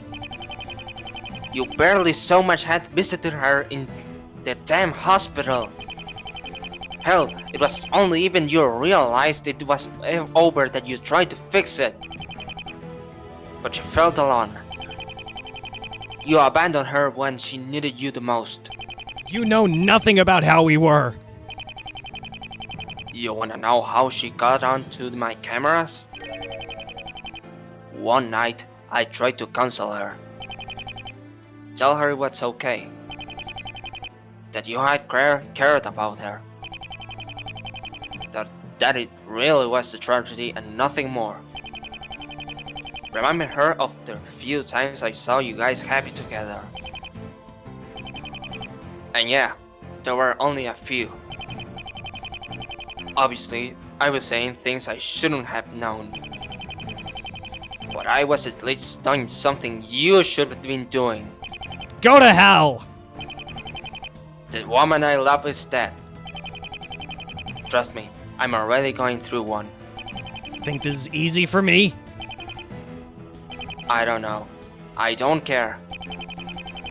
You're just a sad little man to me. Nothing but a jealous ex-boyfriend, really. You lied to everyone around you to keep this facade. She thought you were a pathological liar at times. Actually, Mr. Wright, How many times has he lied to you? Oh, too many. Way too many. Not just in court, but in general. Right. You're obviously not gonna answer that. But I can see it in your eyes. Stop this! Judge me all you like. But she and I knew how we felt. The world is a strange place, and strange things can happen. The fact that you don't understand this, well, just another sign you don't get her. You don't know what you're talking about. Have it your way. What was her favorite movie? Song? What was her favorite food? Can you name any of her essays? She must have shown you some.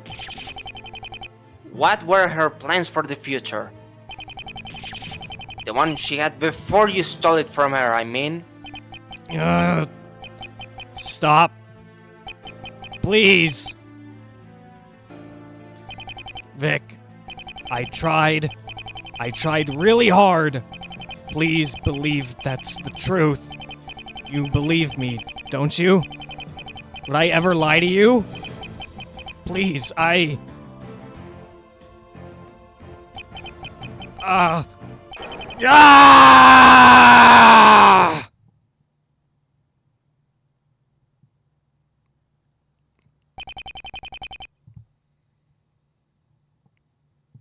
And you wanna know the worst part?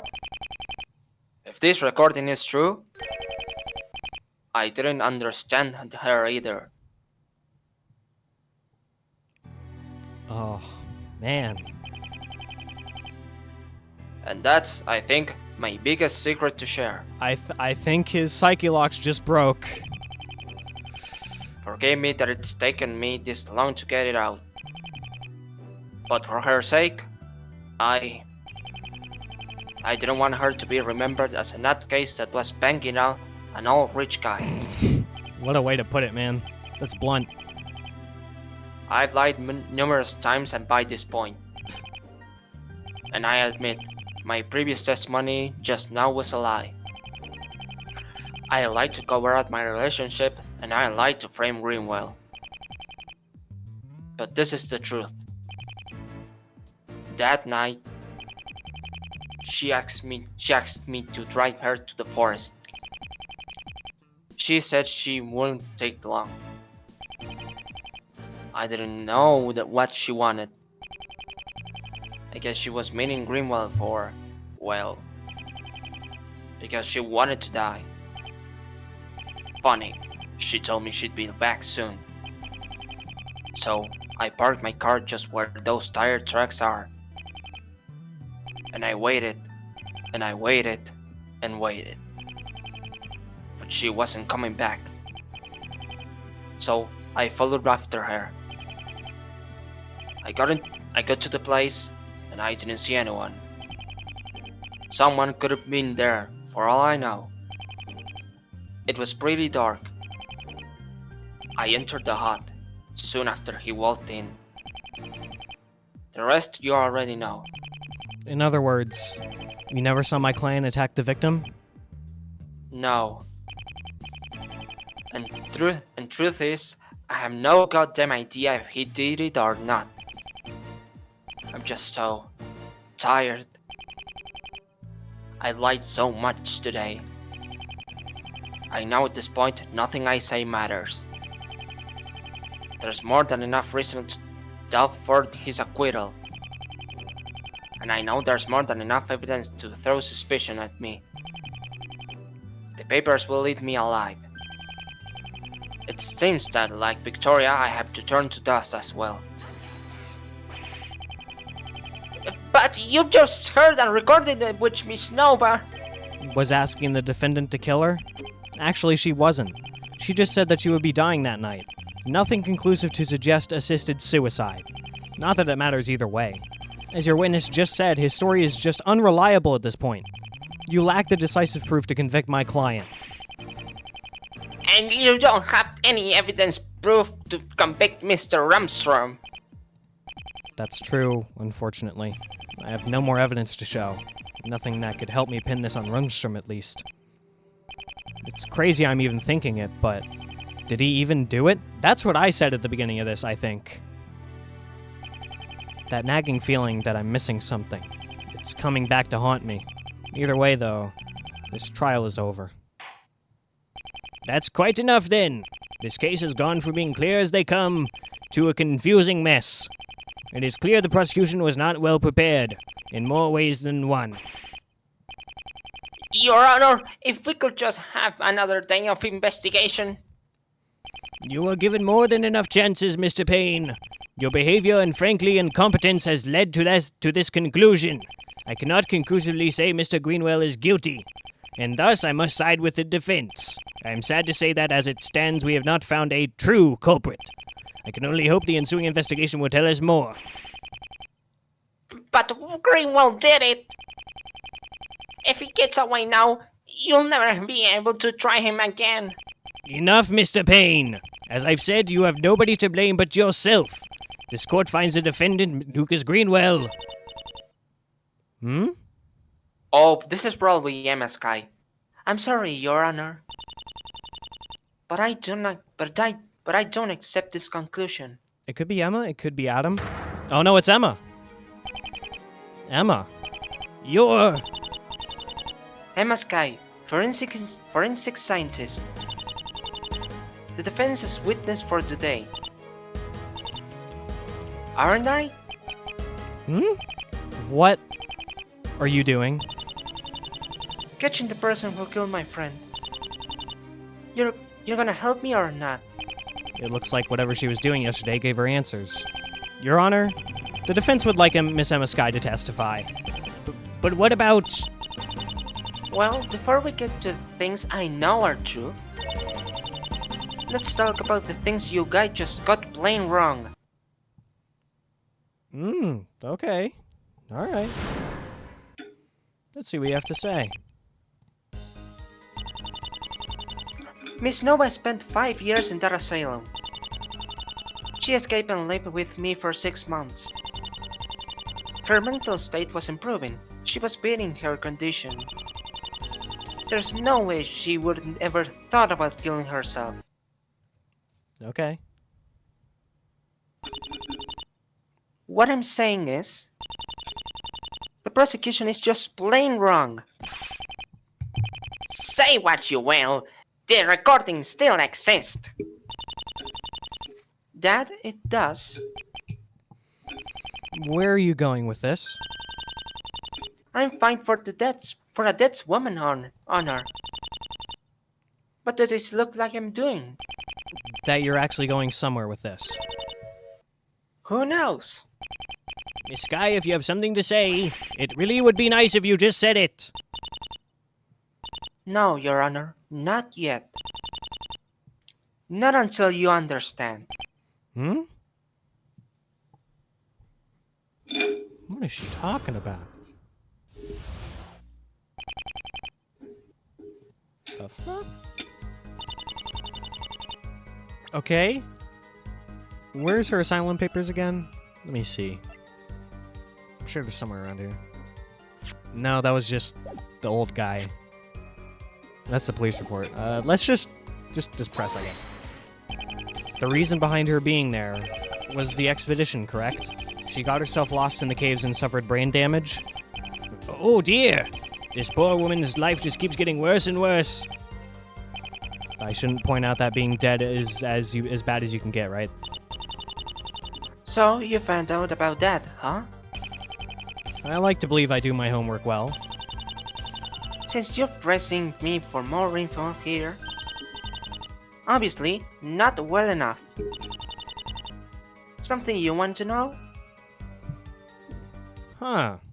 Interesting. Let's talk about the asylum. Anything you tell me about the asylum? Not much. I visited her over the years, of course. At the time, given her condition, the visits never really achieved much. I'd speak with the doctors and nurses, make sure she was doing decently. but I never really looked into the assignment itself. It was considered one of the best after all. Courtesy of Mr. Rumstrom? Correct. Alright, well, let's hear the other one then. Let's hear about the expedition.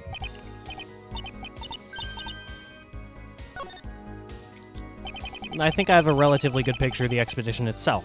But is there anything else you feel like you can add to the story? Not really. To tell you the truth, I feel like I had very little to do with it. I mean, it basically came down to Miss Nova asking me, "Hey, wanna go take a trip in Landment Mountains?" Maybe not in those words exactly, but you get the point. In retrospect, I was probably there to help deal with the tension between the three of them. You mean her, the defendant, and Mr. Rumstrom? Yeah. After the report she filed against Rumstrom and the breakup with Greenwell, It's understandable. I assisted her search for her after her disappearance. But as for the event itself, I really didn't have a lot to do with it. I see. Okay, proceed.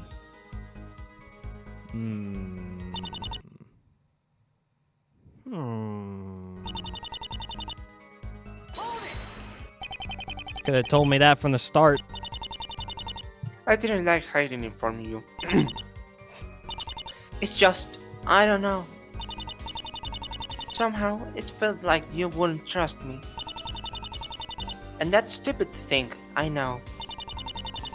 I guess another reason could be, well, during her stay, she asked me to keep it an absolute secret.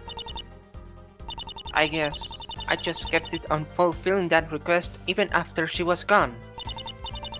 I'm sorry, Mr. Wright. It's okay, Emma. Somehow, it seems everyone involved with the victim developed tendencies to lie.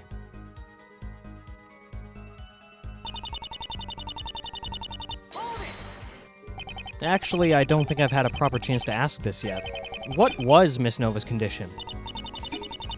Not the best thing to talk about, but first, when they found her, and for a long time afterwards, speech was just a flat-out impossibility to her.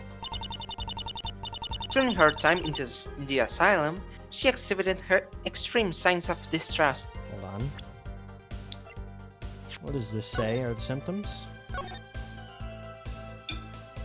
Paranoia. Temporary loss of motor skills and speech. Huh. Interesting. Interesting. And could at times become aggressive towards the staff. Let's see, what else? I mean, I should make it clear that she was starting to get better. But, let's see. While she was living with me, she mentioned she was just unable to move her body properly at times. That's literally 5 strikes. 5 of the symptoms, literally right off the bat there. Huh. I realized she had a lot of trouble sleeping at night as well. She should have taken some Benadryl, man. Strange. Yeah, Thought she suffered brain damage? that's what they say, yeah. I'm no medical expert, but there's only so much lack of oxygen can do to you. Could it be? Something the matter, Mr. Wright? Hang on a moment. I see. I think I know what you're getting at. That's so? What you just described, it sounds eerily familiar. Yesterday while I was at your place, Sorry, I wasn't there, by the way. I stumbled across this book. It was on toxins. There was a surprising number of books on the subject, actually. This one was the only one with a bookmark, so I figured it had some importance. Emma, have you ever heard of SIN? No, let's not get religious here. It's a sin! S-cyan is a neurotoxin, Your Honor. It was developed by the government. It's, as the book itself states, too dangerous for use currently. I'm not terribly familiar with toxins. The book was literally up on your desk, bro. Like, Miss Noah was the one who went and studied through all those books. was she now? What's this got to do with anything exactly? Not sure yet. It's interesting, really. All the symptoms the victim exhibited, according to Miss Sky, are described as the symptoms of this toxin. Wait. You're saying she was somehow infected? Bah, don't be ridiculous. It says right here that it is under supervision of proper authorities. She will never come into contact with it. And I very much doubt anyone would ever want to infect her to begin with. That's very true, Mr. Wright. I'm not entirely sure where What you're if going. Rumstrom has one of those medicines? He does run a pharmaceutical company. I'm not entirely sure where you're going with this anyway. Even if she were infected, what would it change? To be honest, I'm not sure. But if I'm to go by the fact that she got so interested in toxins and where this bookmark was, I think I can conclude at the least that Miss Nova thought she was infected. The question is, what made her so sure of that? Could it have been perhaps a delusion of some sort? Or something else? If you are sure that Miss Nova was infected at some point, the question then would be when, where, how, and why. A lot of questions there, bud. Still, an interesting possibility. Let's keep it in mind. I don't see why. Let's keep it in mind. Damn.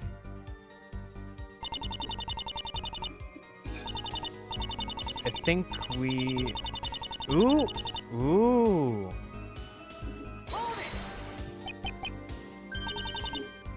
Something wrong? I get the feeling you're expecting me to answer this. But how on earth am I supposed to know? Think it over. Let's just say you got the solution to by this accident. What the fuck?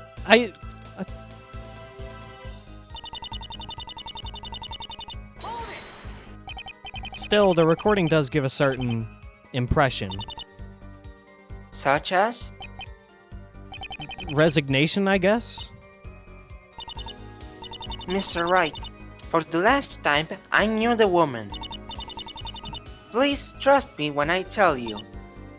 She did not want to die. Okay. What has Emma been up to all this time? It's clear that she's come prepared. But for what? Well, this testimony of hers is pretty vague. I should probably press her to try and figure out what she's after. I've already done that, Phoenix. Alright, I'm gonna go with... If S.I.N. was behind her condition, how did she get poisoned?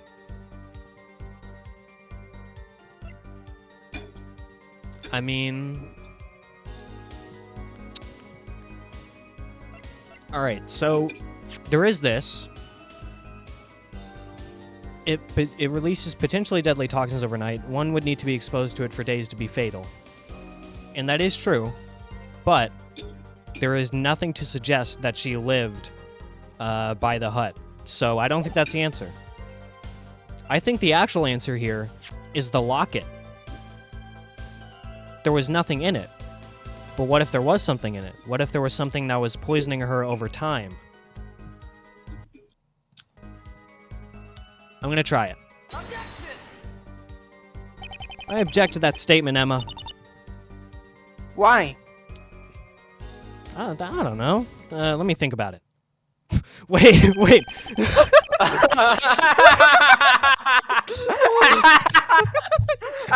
No. Oh, this. All right. Alright.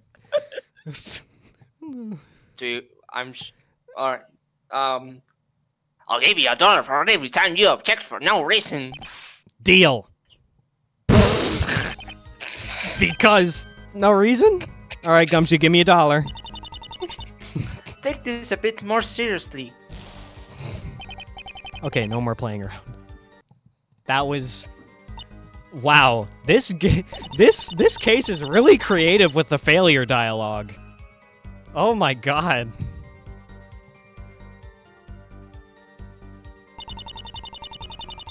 Well, considering how many times we've objected so far for no reason, I have a feeling Gumshoe is going to be out of money. He's not going to be able to afford instant noodles anymore. All right, let's try the obvious answer here then. Never mind, that's not the obvious answer. How did she get poisoned? You know what? I need to... Let me read on the Book of Toxins, actually.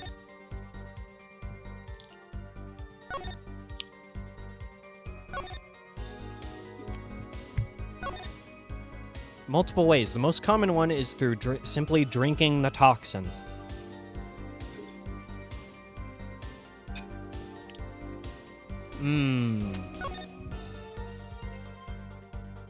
No one knows how it develops, though.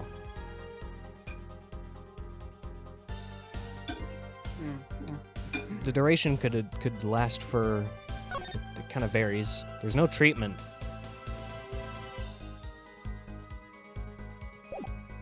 Well, let's bring up the fact that it can be ingested. Nope, that's not it. You know what? I think it's actually this one, though. There's no way she would have ever thought about that. Yes, she would, because one of these symptoms is extreme paranoia. I think. Well, not extreme paranoia, it just says paranoia. Intense hallucinations triggered while in a state of fear. End with loss of consciousness. I'm gonna try that one. Nope. Her mental state was improving. She was beating her condition. Maybe I present the book here? Because clearly she wasn't. Shit. Okay. Alright. Alright. You know what? What do you think? No idea. Shit. Welp. How about you look at the answer and try to hint me towards it? I already know it. Oh, you already know it? Give me a hint. This is the right statement. Cool. Well, I could have guessed that much. How'd she get poisoned? Let's go through the evidence one by one. The badge. It was my badge! She got infected through my badge! Not the car accident. Not his car. Her body.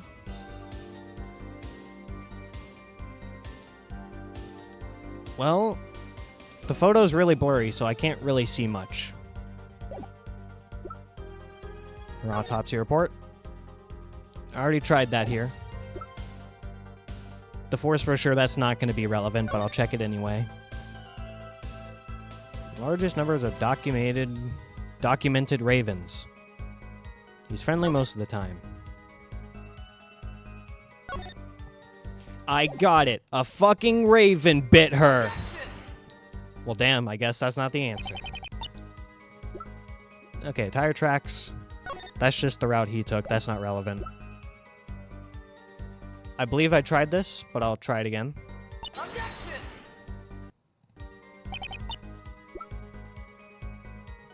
Pool of blood. Yeah. The newspaper. Oh! Oh! Identity of body in Landmeat Mountains. I believe Landmeat Mountains was mentioned somewhere before. I can't remember. I don't remember when it was mentioned, but revealed years after discovery. Rogue FBI agent carrying dangerous bioweapon. That is suspicious as hell. Gotcha. Yeah, I don't understand why the newspaper has a relation with the contradiction. That's because rogue FBI agent carrying a dangerous bioweapon. The dangerous bioweapon is the toxin itself. Oh, Seriously? I'm going to sound like a crazy person if I actually say this. don't worry. It'll work out fine. Let's just have a read through of this article, just to be sure. Probably should have done that before objecting, eh? Mr. Wright? This actually makes sense. Right. Yes. Emma, you asked me how Miss Nova could have been infected with SIN. Well, here's my answer. A few years ago, a rogue FBI agent's body was found in the Landmeat Mountains. He was labeled rogue because he'd taken a sample of the SIN virus with him without any clearance. It's suspected he might have intended to sell it or use it for unknown purposes. What he was doing in the mountains, nobody really knows. But for our purposes, it doesn't really matter. You don't mean to suggest that? This rogue FBI's agent body was found in a complex of caves. Now, where did the expedition take place? Landmeat Mountains. That's what it was. That's what it was. Where did Miss Nova get lost? A complex of caves. And there you have it. That's where she could have been infected with the toxin. The details, I don't know, but it makes sense. Just a moment. You're basing all of this out of the fact that she was releasing this toxin. But what if she just drew a correlation between her symptoms and the book? What proof is there that she was ever infected? There isn't any. I might not have proof she was infected, but I don't think I really need any. Whether or not she was actually infected with it is irrelevant, I think. What matters is that someone else believed she was. Someone else! They revealed their involvement pretty early during the investigation. Specifically, they interfered during the creation of this piece of evidence.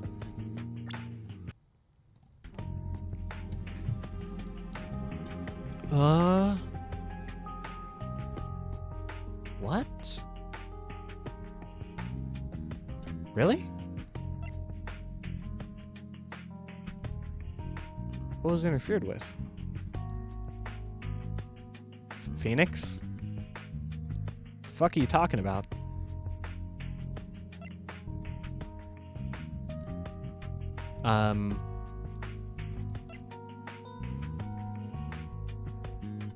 Maybe it's the badge?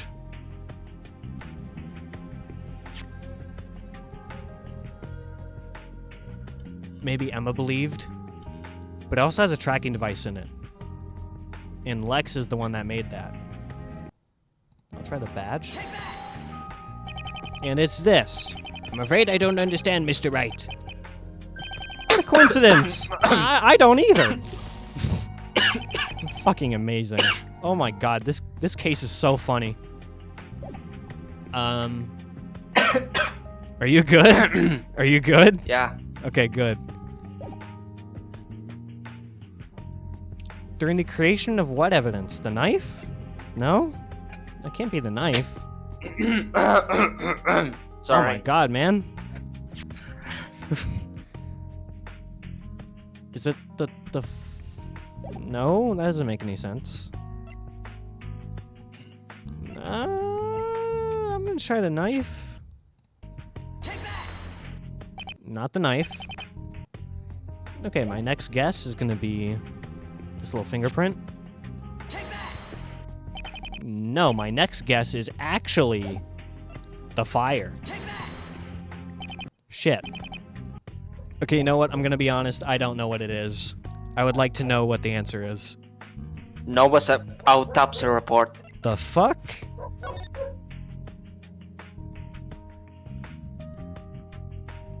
I don't know how that relates.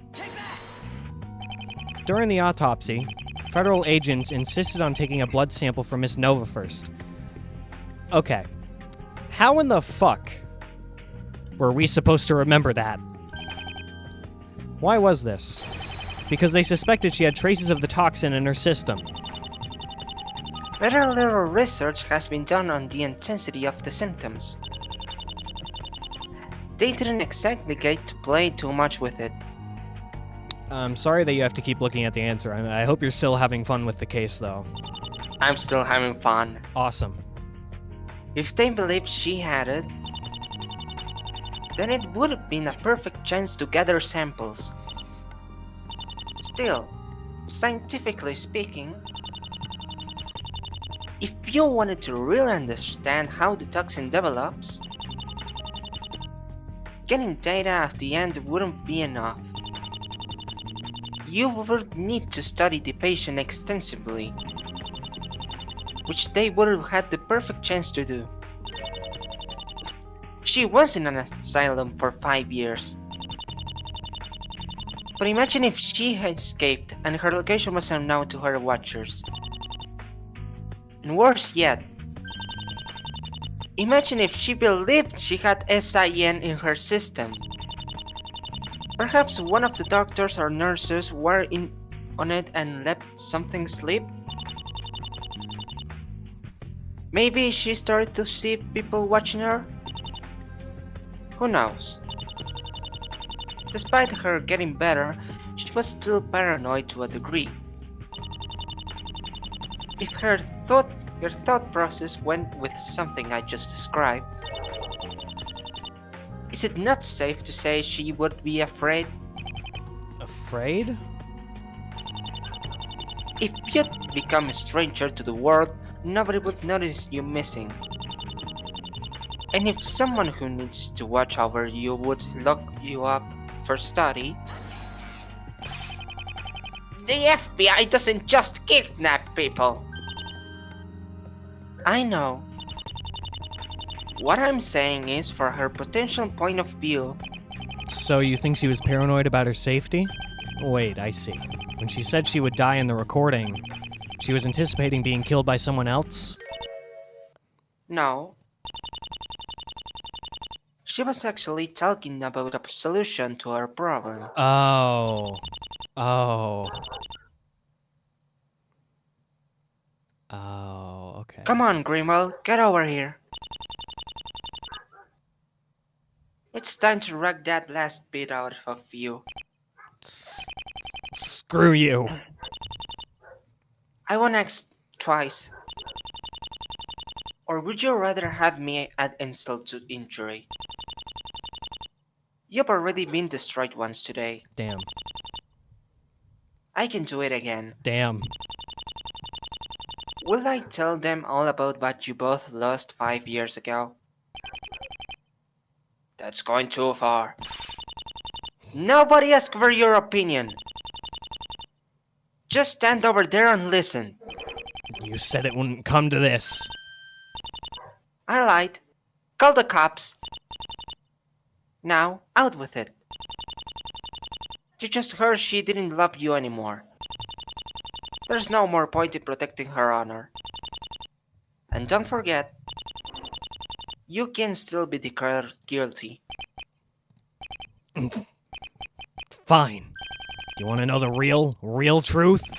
What were we really meeting about that night?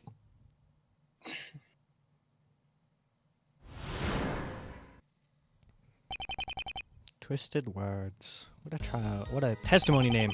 You guys are morons. She never intended for anyone to actually die. She was actually planning to fake her death. She was scared for her life. We got into contact months earlier to set it up. I took samples of her blood and preserved them. Took research, but I got it done. That night, I had a bag of it, and I was going to spill it all over the hut floor. We were also going to leave a knife. Not my knife, just one with blood. We were then supposed to get away, call it in, police would show up, assume murder. Even with no body, with the amount of blood, they would think it was homicide. What mattered was that her pursuers would think she died and leave her be. What? What? Bro, everybody's here. This is Super Smash Bros? Everybody's in the courtroom. Order! Order! I don't understand. Why would she have? Why didn't she tell me? I guess you said it yourself best, right? You didn't know her as well as you thought, smart ass. This is the last thing I need you to understand before we move on. To understand the messed up web that follows, you need to untangle this one. Can you do it, Mr. Wright? Sure, I can. Just how much do you know, Emma? Very well. Let the cross-examination commence then.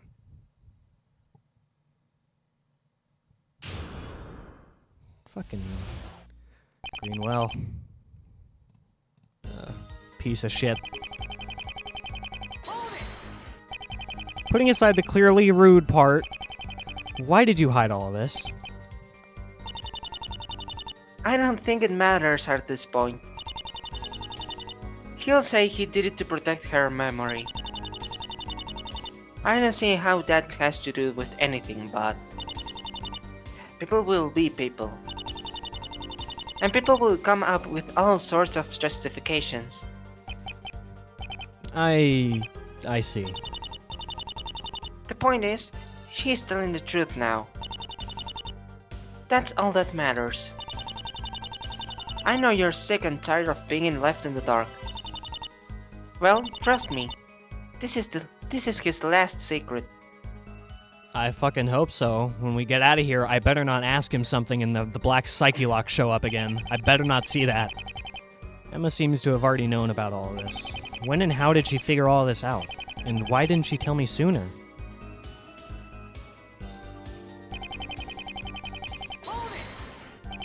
Scared for her life? Science girl over here had it pretty much spot on. She thought they were out to get her because of that toxin. I can understand Miss Nova's paranoia making her think so, but didn't you find it just a bit strange? Just as Mr. Payne said, the government doesn't just kidnap people. Yeah, sure, okay, whatever you say. SIN is forbidden from being used. Sure, I guess data on it would have been helpful, but to kidnap a woman for it? It's doubtful. Look, it made sense when she told me her story, okay? Point is, there's a lot of shady stuff we don't know about, and...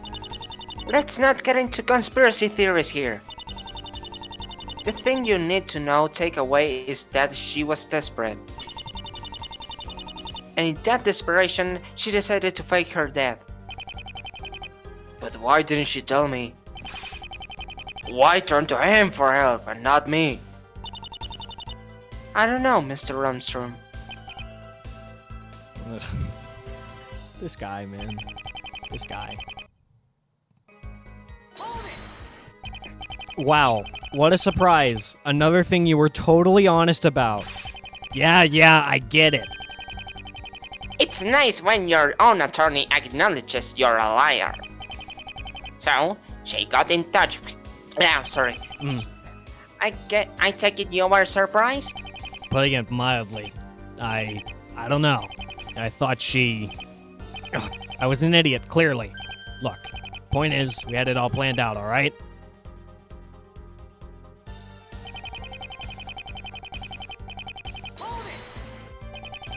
Come to think of it, I do remember finding a book on medical procedures in his home.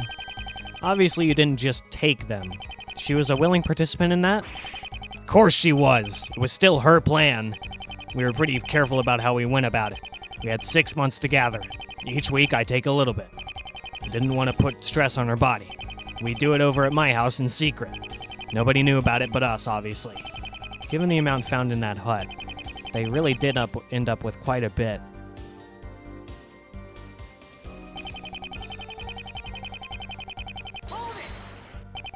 Hang on a moment.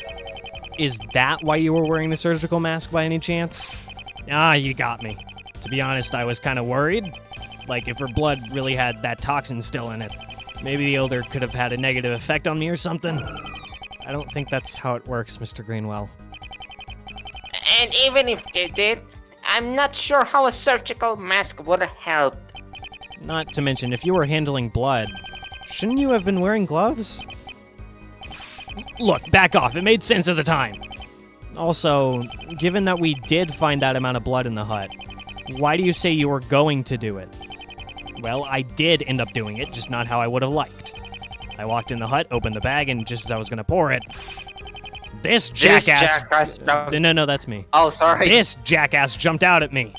I dropped the bag and pulled out my knife. By the time I'd stabbed him, the blood had already gone all over the place. I guess I was just too shocked over being stabbed to notice. In that earnest, I remember thinking that blood was mine. It did make sense, but I was panicking, as I said. What about the bag, then? I just took it with me and threw it out of my window later. Given how big the forest is, I'm not surprised they still haven't found it. Still, blood isn't enough to convince of a death, is it? No, it's not. But we were prepared.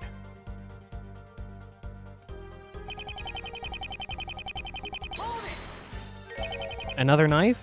What happened to it? No idea. Never saw it. Vic was supposed to bring that knife. Never knew what happened to it. Could that have been the murder weapon?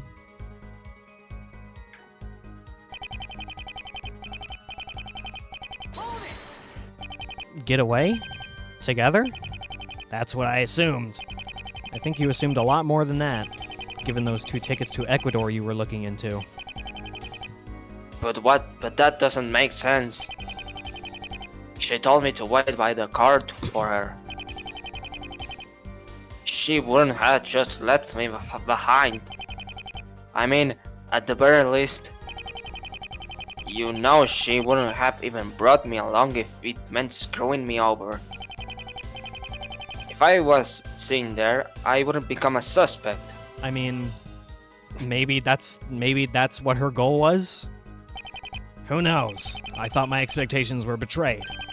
But maybe you're the one who was. We don't have time for this schoolyard squabbling. Just keep going.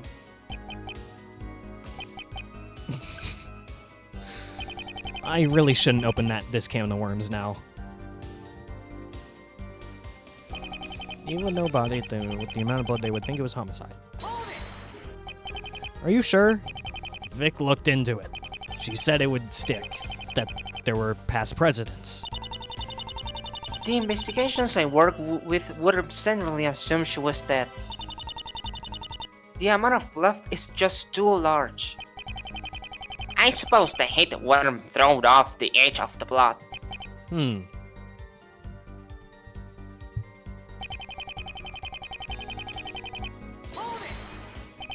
What was the plan afterwards, then? I don't think she would have had an easy time living as a corpse. Beats me. She needed me to help her with this. And I did. I would have done anything for her. It's as simple as that. I see. Where'd the music go, man? And that's all I have to say. I see. I must admit I'm not sure what to think anymore. Well, Your Honor. And how uncertain the situation seems. Investigation is in order first. The audio quality is pretty bad. You're cutting out a bit. I know. Yeah. No, there will be no such thing. This case ends today whenever you like it or not. But I have one last question, and it's for both of you. While you were in that hut, do either of you remember hearing a scream? Yes. Yes, we do. A scream? No, not that I remember. I mean, I admit I was pretty shocked, so I might have missed something, but... Of course you won't admit it. You're the one who screamed. Oh, that's immature, Lex. Come on. I was so surprised by it, I couldn't bring myself to make a noise of my own. Gotta say, you never looked like the type to scream like a little girl. Hang on. What are you talking about? You screamed. You screamed like a little girl. No. Like, I know I was shocked, but I know I didn't scream. I maybe gasped at most, but... But I know what I heard.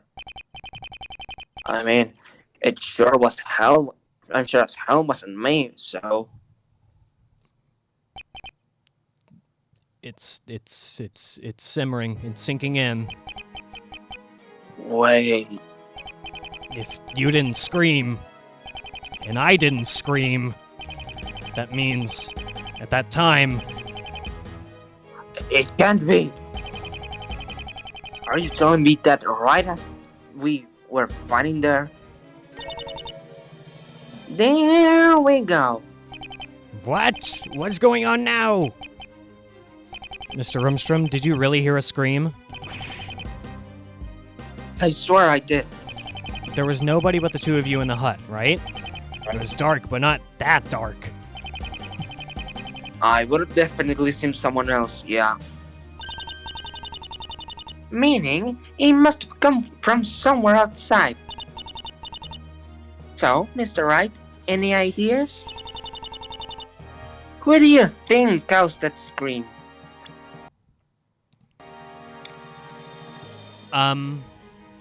Well, here's the problem.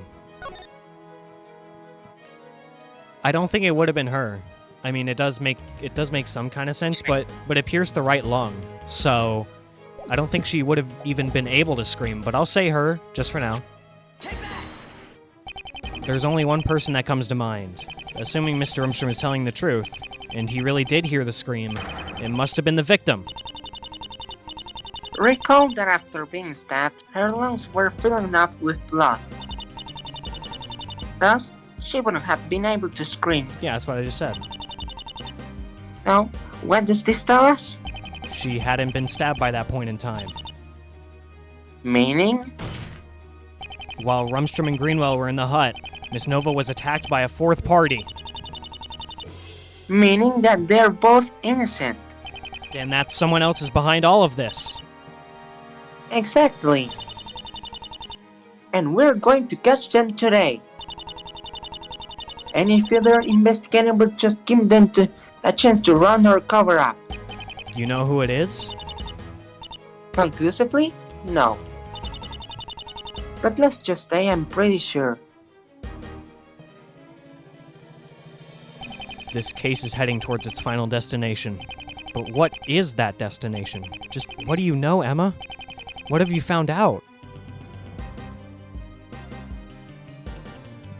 To be continued? To be continued. Wow.